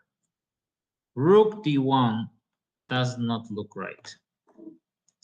I'm sorry to say, but this shouldn't be good for you. Fantastic hard worker. This is definitely going to be a hard way and a hard pill to swallow.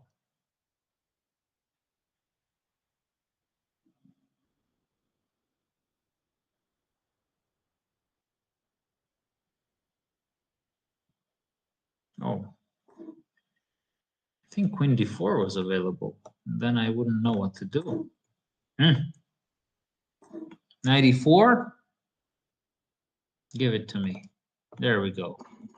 There we go.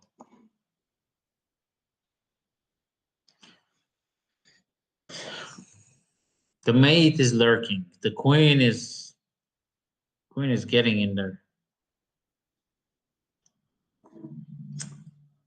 There we go. Check. Check.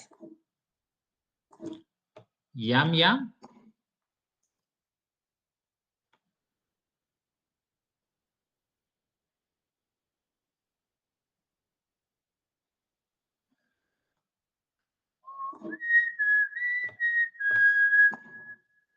Okay. Now I can answer some more questions. Now, I'm not going to play 3 minutes. So 3 plus 2, please. Okay. Is there just that greatly underappreciated in your opinion? A lot of them. I think I think Judith Polgar or Korchnoi, they're highly underappreciated. I always rate them to be some of the best players in history. I mean, look at what they have achieved. Korchnoi played till he was 80 years old, and he was seriously what? Why can't I play d6? No way. He was seriously damaging people's careers by beating them in such a bad way.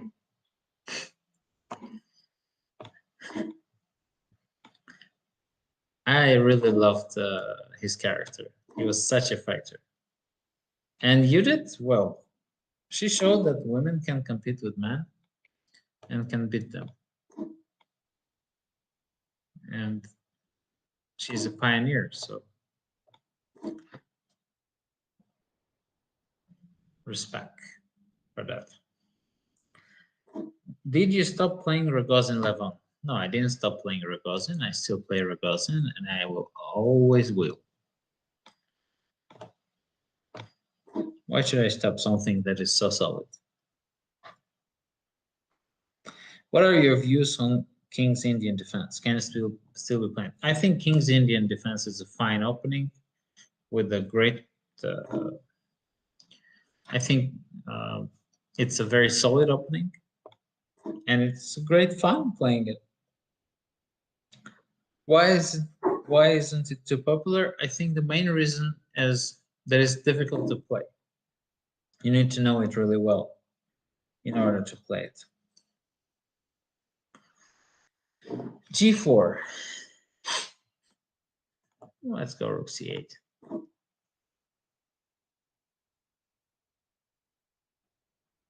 I have played Queen's Gambit Decepted, but this is all Blitz and Rapid we're talking about, guys. So I'm trying to learn new things. Doesn't necessarily mean I'm going to play it in classical chess. What is a good opening for white for a tactical game? Any opening is good enough for a tactical game. You're going to get a tactical game in any opening you will play because chess is 90% tactics. So if you're good in tactics, you have a chance to be a good chess player. If you're bad in tactics, then most likely you won't. So that's the core of our game. And tactical vision is the most important thing. And if you look at the games of all the greats in history, you will see that their tactical vision was splendid. For intermediate adult players, is it better to just forget about the openings and just practice middle game and endgames? I don't think so, because I believe that the openings are connected to middle games. So you need to know how to develop the game. You need to know the ideas of the opening. So I don't really, differentiate the openings from middle games. This is something very connected. And I don't understand how to work on middle games. What do you mean when you say work on middle games? Learn ideas how to handle the Isolani? Yeah, but there are 1,000 different Isolanis. So, and most of them are connected directly with the opening. In some opening, you get your bishop on d6 in Isolani. Somewhere you get it on e7. Somewhere you get Isolani with b6. Somewhere without. So studying openings is basically studying middle games. And studying end games is a different thing. Studying end games is studying theory and also playable end games. So that's my vision of this.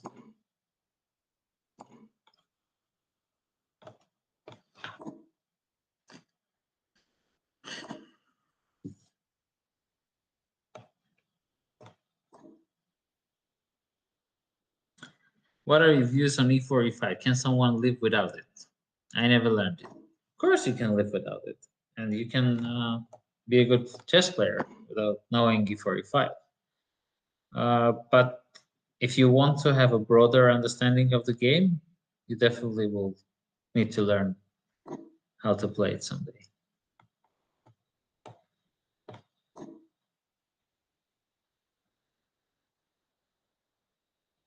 Have you watched Panicus Christos teams before?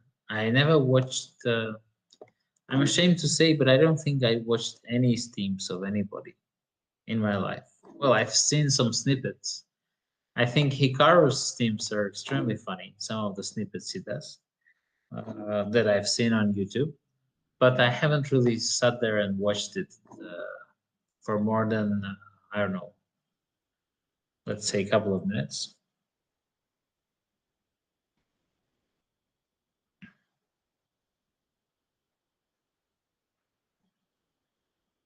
What's your opinion about the London? It's a beautiful city. Love the London. And everything connected to London is great. What is Belgrade Gambit? That's definitely something Serbian, but I don't think I'm familiar with it. But Serbian players are very tricky, so it has to be something tricky coming from Serbia. I prefer Velimirovic.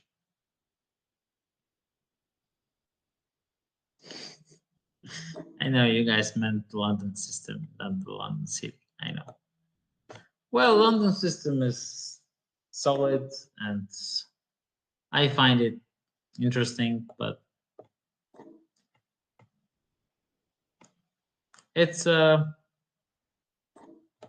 opening you can play without much knowledge. So that's our much preparation.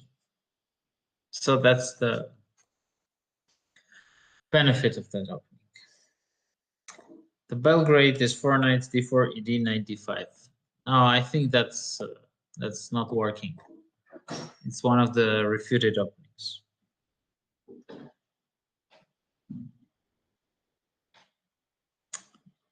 Okay, I've played this line when I was little with black. D5. That's a good move.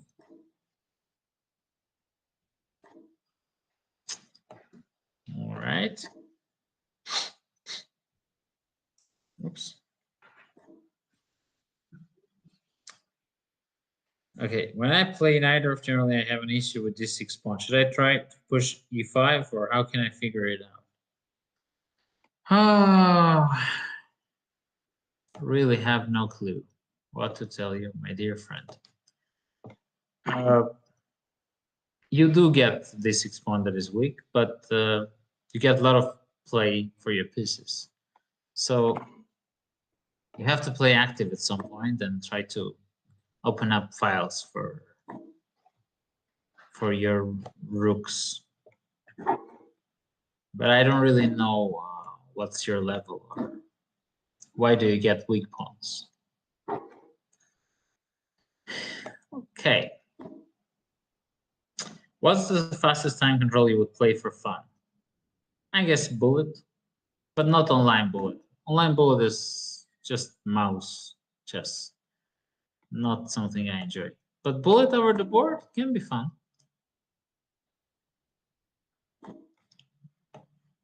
Bishop g4, trying to lure his queen into spot on g3 and then play g5. Very smart.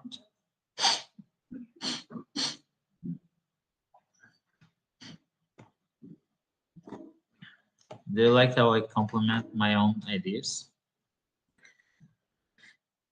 Levon, do you have a favorite chess player? Myself. I'm a big fan of my chess and my life choices. Actually, I really love the way I play chess. It's very narcissistic, but I do, so I can't help it. Okay, knight f3 sounds like trouble. I have to go for g5, but then trouble is coming. Casablanca or Lasker? I think Casablanca is a beautiful city. So, and Lasker is a great chess player. But I mean, when I have to choose a city or a player, I would definitely go for the city.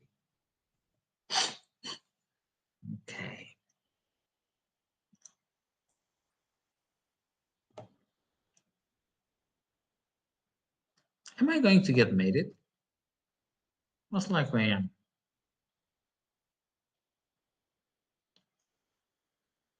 Oh.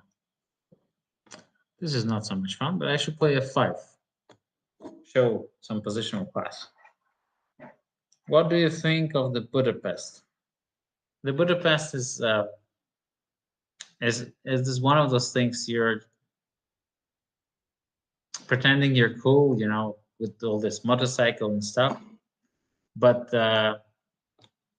you bought it like on a flea market, and it's all broken, and you've got diabetes. So that's what Budapest is, unfortunately. Otherwise, it would have been fun.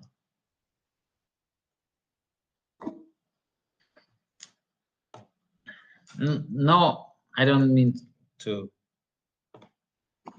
offend any people who have diabetes. It's just it's a terrible disease, but so is Budapest gambit.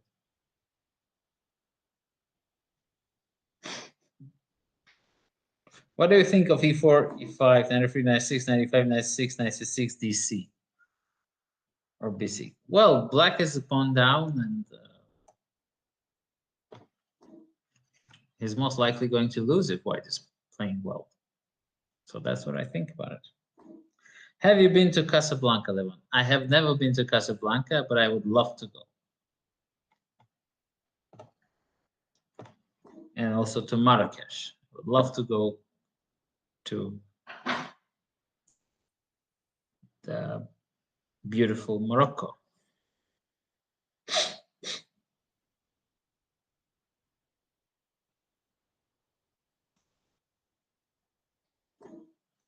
Borat wants to know if I have any secret novelties.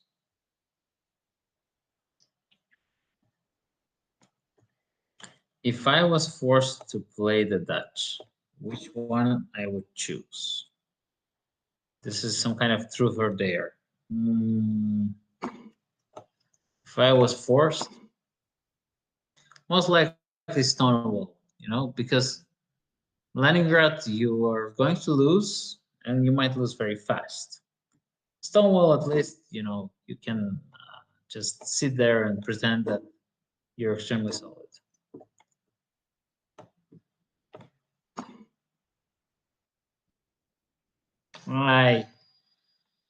There was a trick question and I've lost it.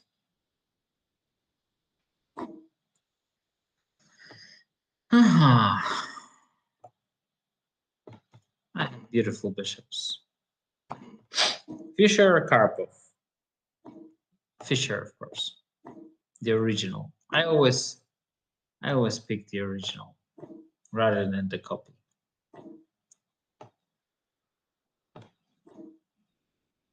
What's the spiciest food I ever had?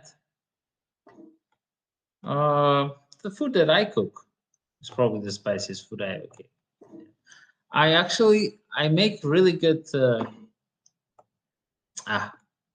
I'm kind of feeling it. I make really good Yucatan peppers. You know, when you kind of make the habaneros with this like type of an orange. Yeah, that stuff is something to behold. Magnus or Tal? Tal, any day. Magnus is a better player. Tal is more fun. Levon, can you please send me good luck on my exam? Good luck. You can do it. You got to the exam and you studied for it, and you can do it. Breathe deeply and do not rush.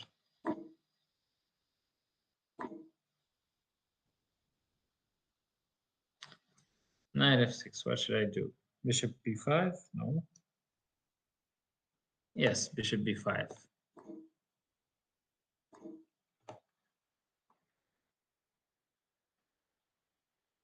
Queen e2 check.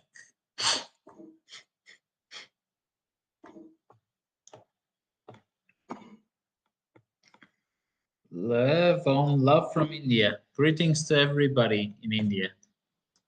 To the great chess country that we love to visit. What am I doing? I wanted to play c6, but now I have a feeling that this is not right. But does it make a difference? No, because I'm stubborn as a donkey. So, is it better being smothered? Is it better doing a smothered mate or saving with a stalemate?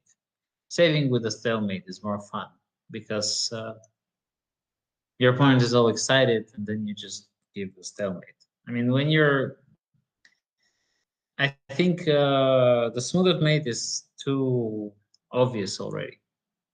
While stalemate happens in many cases very suddenly. Which opening system is your favorite with black against d4? The Najdorf is my favorite. What do you think about kids? Have you ever babysitted mean kids? I have babysitted mean kids, and I love mean kids, and I love kids, and I love.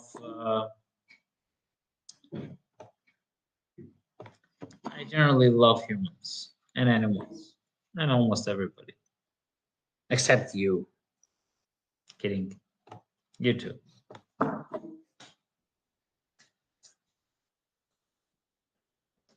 Any video games that you play? Ah, yes, I do have. I do have a problem with that. I do spend some time playing computer games at times. I will not try to be too intellectual because most of us pretend that we play only intellectual games. Oh, I play Civilization, just that. But yeah, I played Darkest Dungeon. I love that game because it's very challenging because you make mistakes and then you lose all the time, and it's fun. And I also play some like NBA. Yeah. Have you ever defeated Gary? I have never played with Gary in classical chess, but I have played numerous times with him in Rapid and Blitz, and I have defeated him.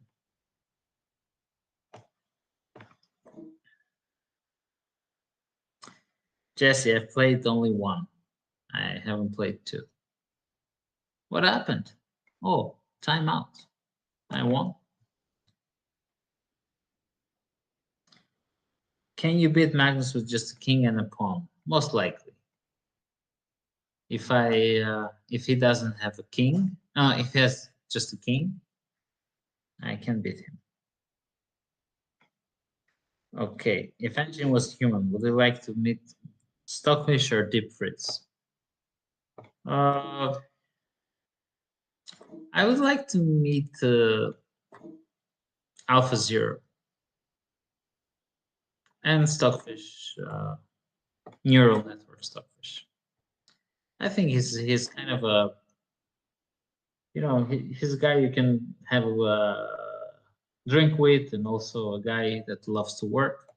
So yeah, Stockfish NN all the way. What's your predictions for the World Championship result? In the start of the match, I thought that Magnus is going to lose. Now I'm not so sure. So that's my prediction. I'm not so sure. But I think Magnus has at the moment, he looks confident and things are looking good for him. Did you read the book about Alpha Zero? If so, what do you think of it? I thought it was a great book. The one with Sadler. I think it was a very good book. And I loved it. And I saw a lot of games that Alpha Zero played, and I said, wow, this is how I play chess. So I felt it's like a twin brother that I had, which I didn't.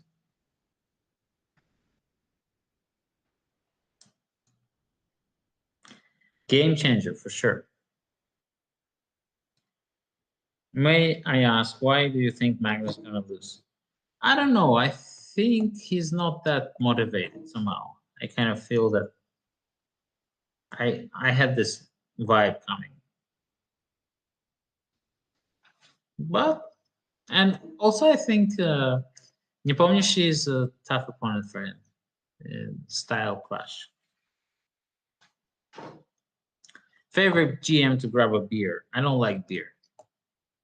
But if I am to hang out with somebody, probably Fabi. He's my buddy.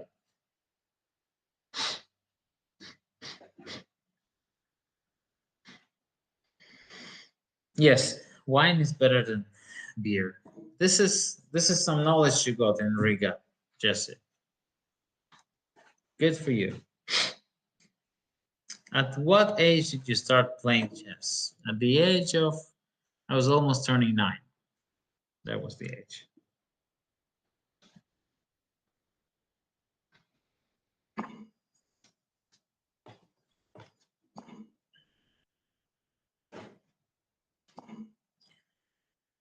What rating were you when you were 12? You know what? I don't know. I honestly don't know. Back in the day, I didn't know what rating was actually. When I was 12, I had no clue there was such thing as rating. I was just playing and I was playing really well. And then at some point I discovered that I have a big rating. What's Anis' chess strength? On a good day, she's 1,200.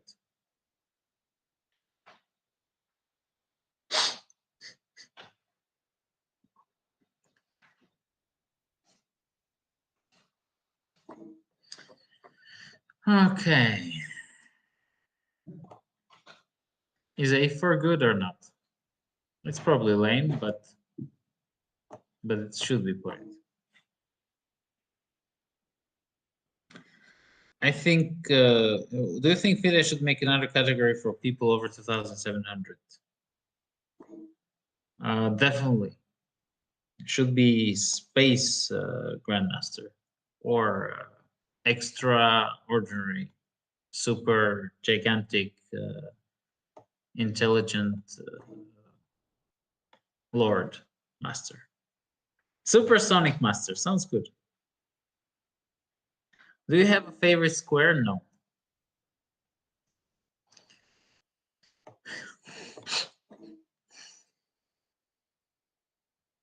Is the Armenian chess scene growing? Any new talents?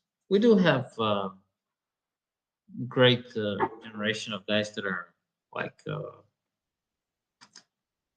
22, 21. I think they're very talented. Haik Martirosyan, I think, is very talented. Shant Sarkisyan is very talented. Manuel Petrosyan is very talented. So yeah, this is our good players. You watch any TV shows? Not really. I really loved watching Louis, Louis C.K. series, and I also love Curb Your Enthusiasm. But yeah, I cannot say that I regularly watch all this stuff. Okay, can you sing or have you experimented with playing musical instruments?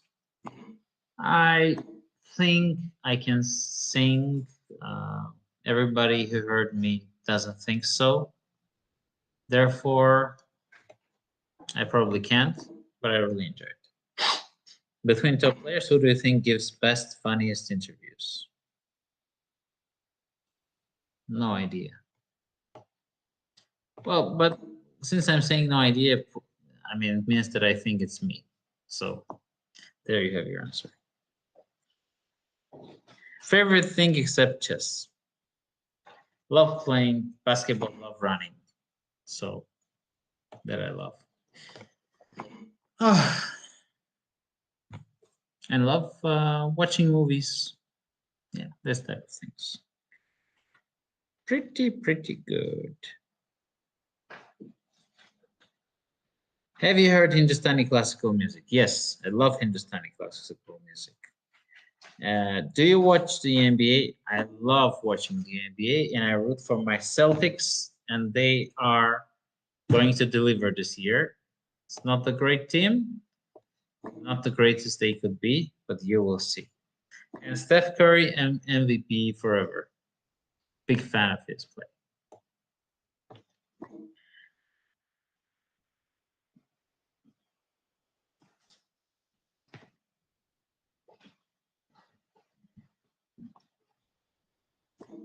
And my favorite opening is the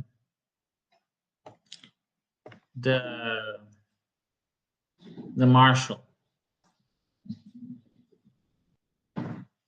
Are your thoughts same every day? No, my thoughts change all the time.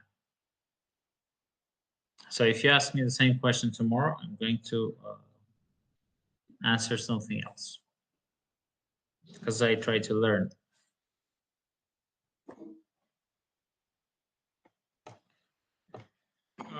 Okay, what else? Do you have a good luck ritual before games? Yes, studying my lines and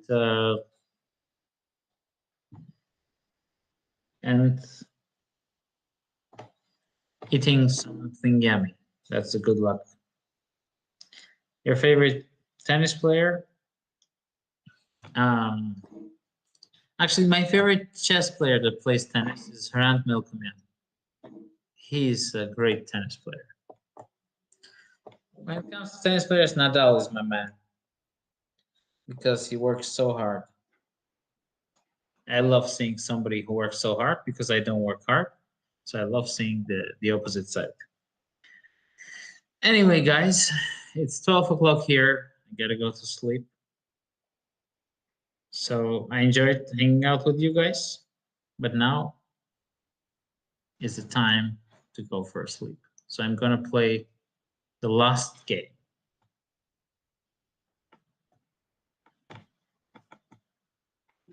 Okay.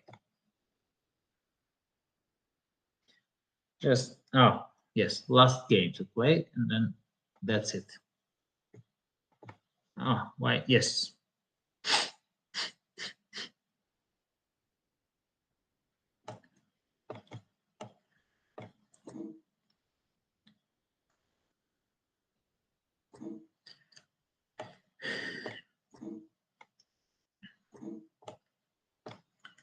When I read books, I don't feel like I'm making progress. How long does it take? Well, you have to apply things you learned. So you read books in order to use that knowledge. And that's what you should do, I guess. Do you watch Twitch streams, and which ones? I only watch Jess's stream. And yeah, that's it. I'm kidding. I don't watch anybody's streams. No time, guys. Maxime is playing Fabi tonight. This is something that you cannot miss. Two guys that love to play cards together are going to play chess.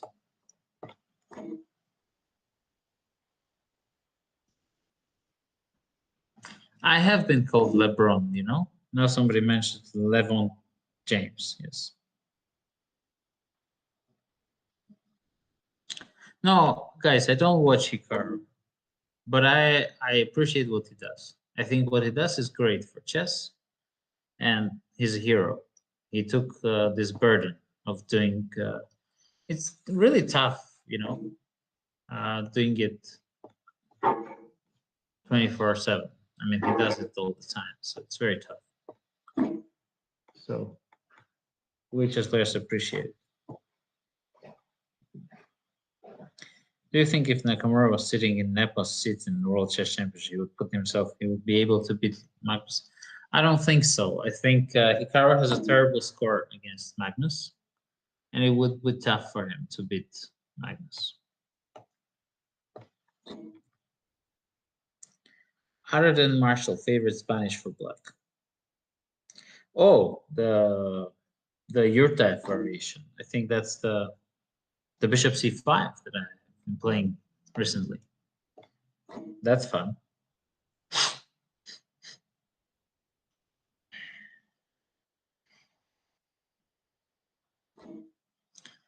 Do I think I could beat Tigran Petrosyan in a match? Well, you mean Tigran Petrosyan, the new guy, the young guy? I'm not so sure. I think he's very tough to beat. Nah. Nah, I think I would beat him. But he's very good in blitz, that's true.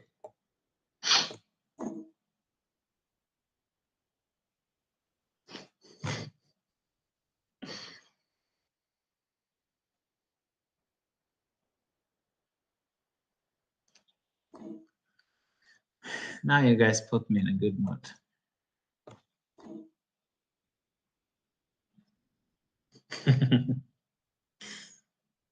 Do you think they should play chess 960 in World Championship? They should play chess 960 everywhere. Everywhere, because it's the best game that we ever came up with. And you know who came up with it, the idea? It was not Bobby Fischer. It was actually David Bronstein. And David Bronstein invented a lot of things that are actually attributed to Bobby. But Bobby could listen, and Bobby knew what's the good thing, because Bronstein also said a lot of weird stuff, and Bobby could understand what's gold and what's not.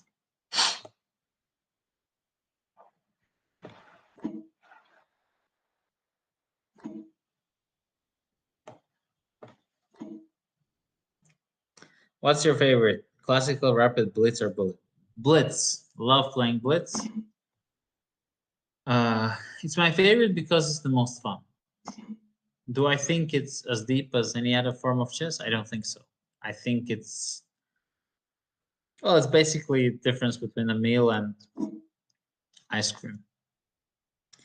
Most of us would pick ice cream, I guess. Yeah, Bobby said a lot of weird things. I agree. But when it comes to chess, he was spot on.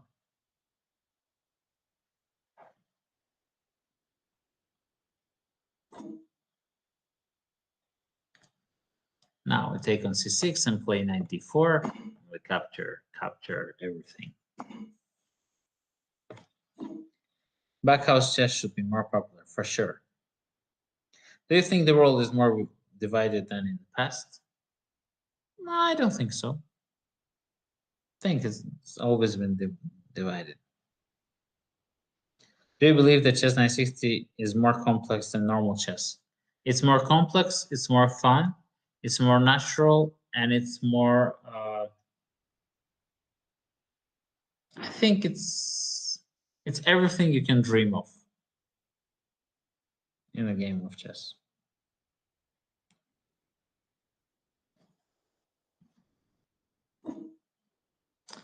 Yum yum. Do you think the world would be a better place if every single human was a chess player? For sure, because chess teaches you a lot of good things. It teaches you to respect your opponent. It teaches you to be patient. All these things that we're missing a lot. Have you tried shogi or xianqi? No, but my friend Wang Hao, he said that xianqi is a primitive version of chess. So he played it and he said it's not as deep. Do you think chess 960 would be better without castling and stalemate? I don't think so. I think chess 960 is perfect the way it is.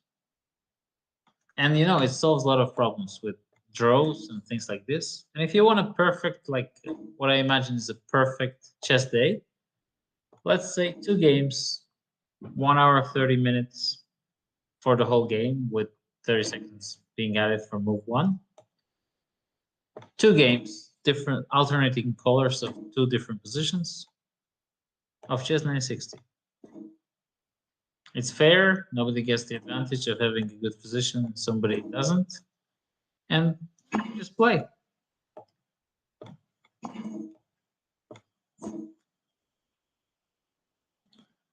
Levon, why are you switching federations? Well, I already covered this topic, I think, gazillion times.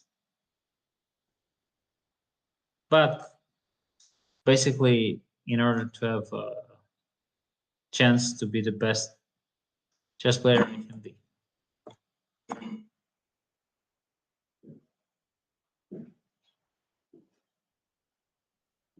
Do you think country influences chess style? For sure. I am Armenian the way I play. I think it's more not country, but maybe the nation and origin.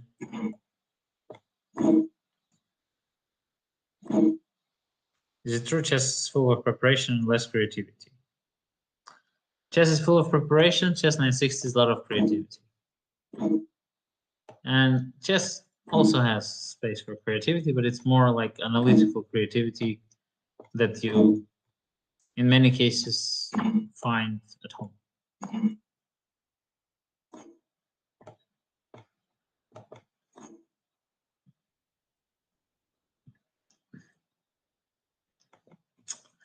Well, okay, guys, it was a lot of fun. I hope you guys enjoyed it. And see you guys later.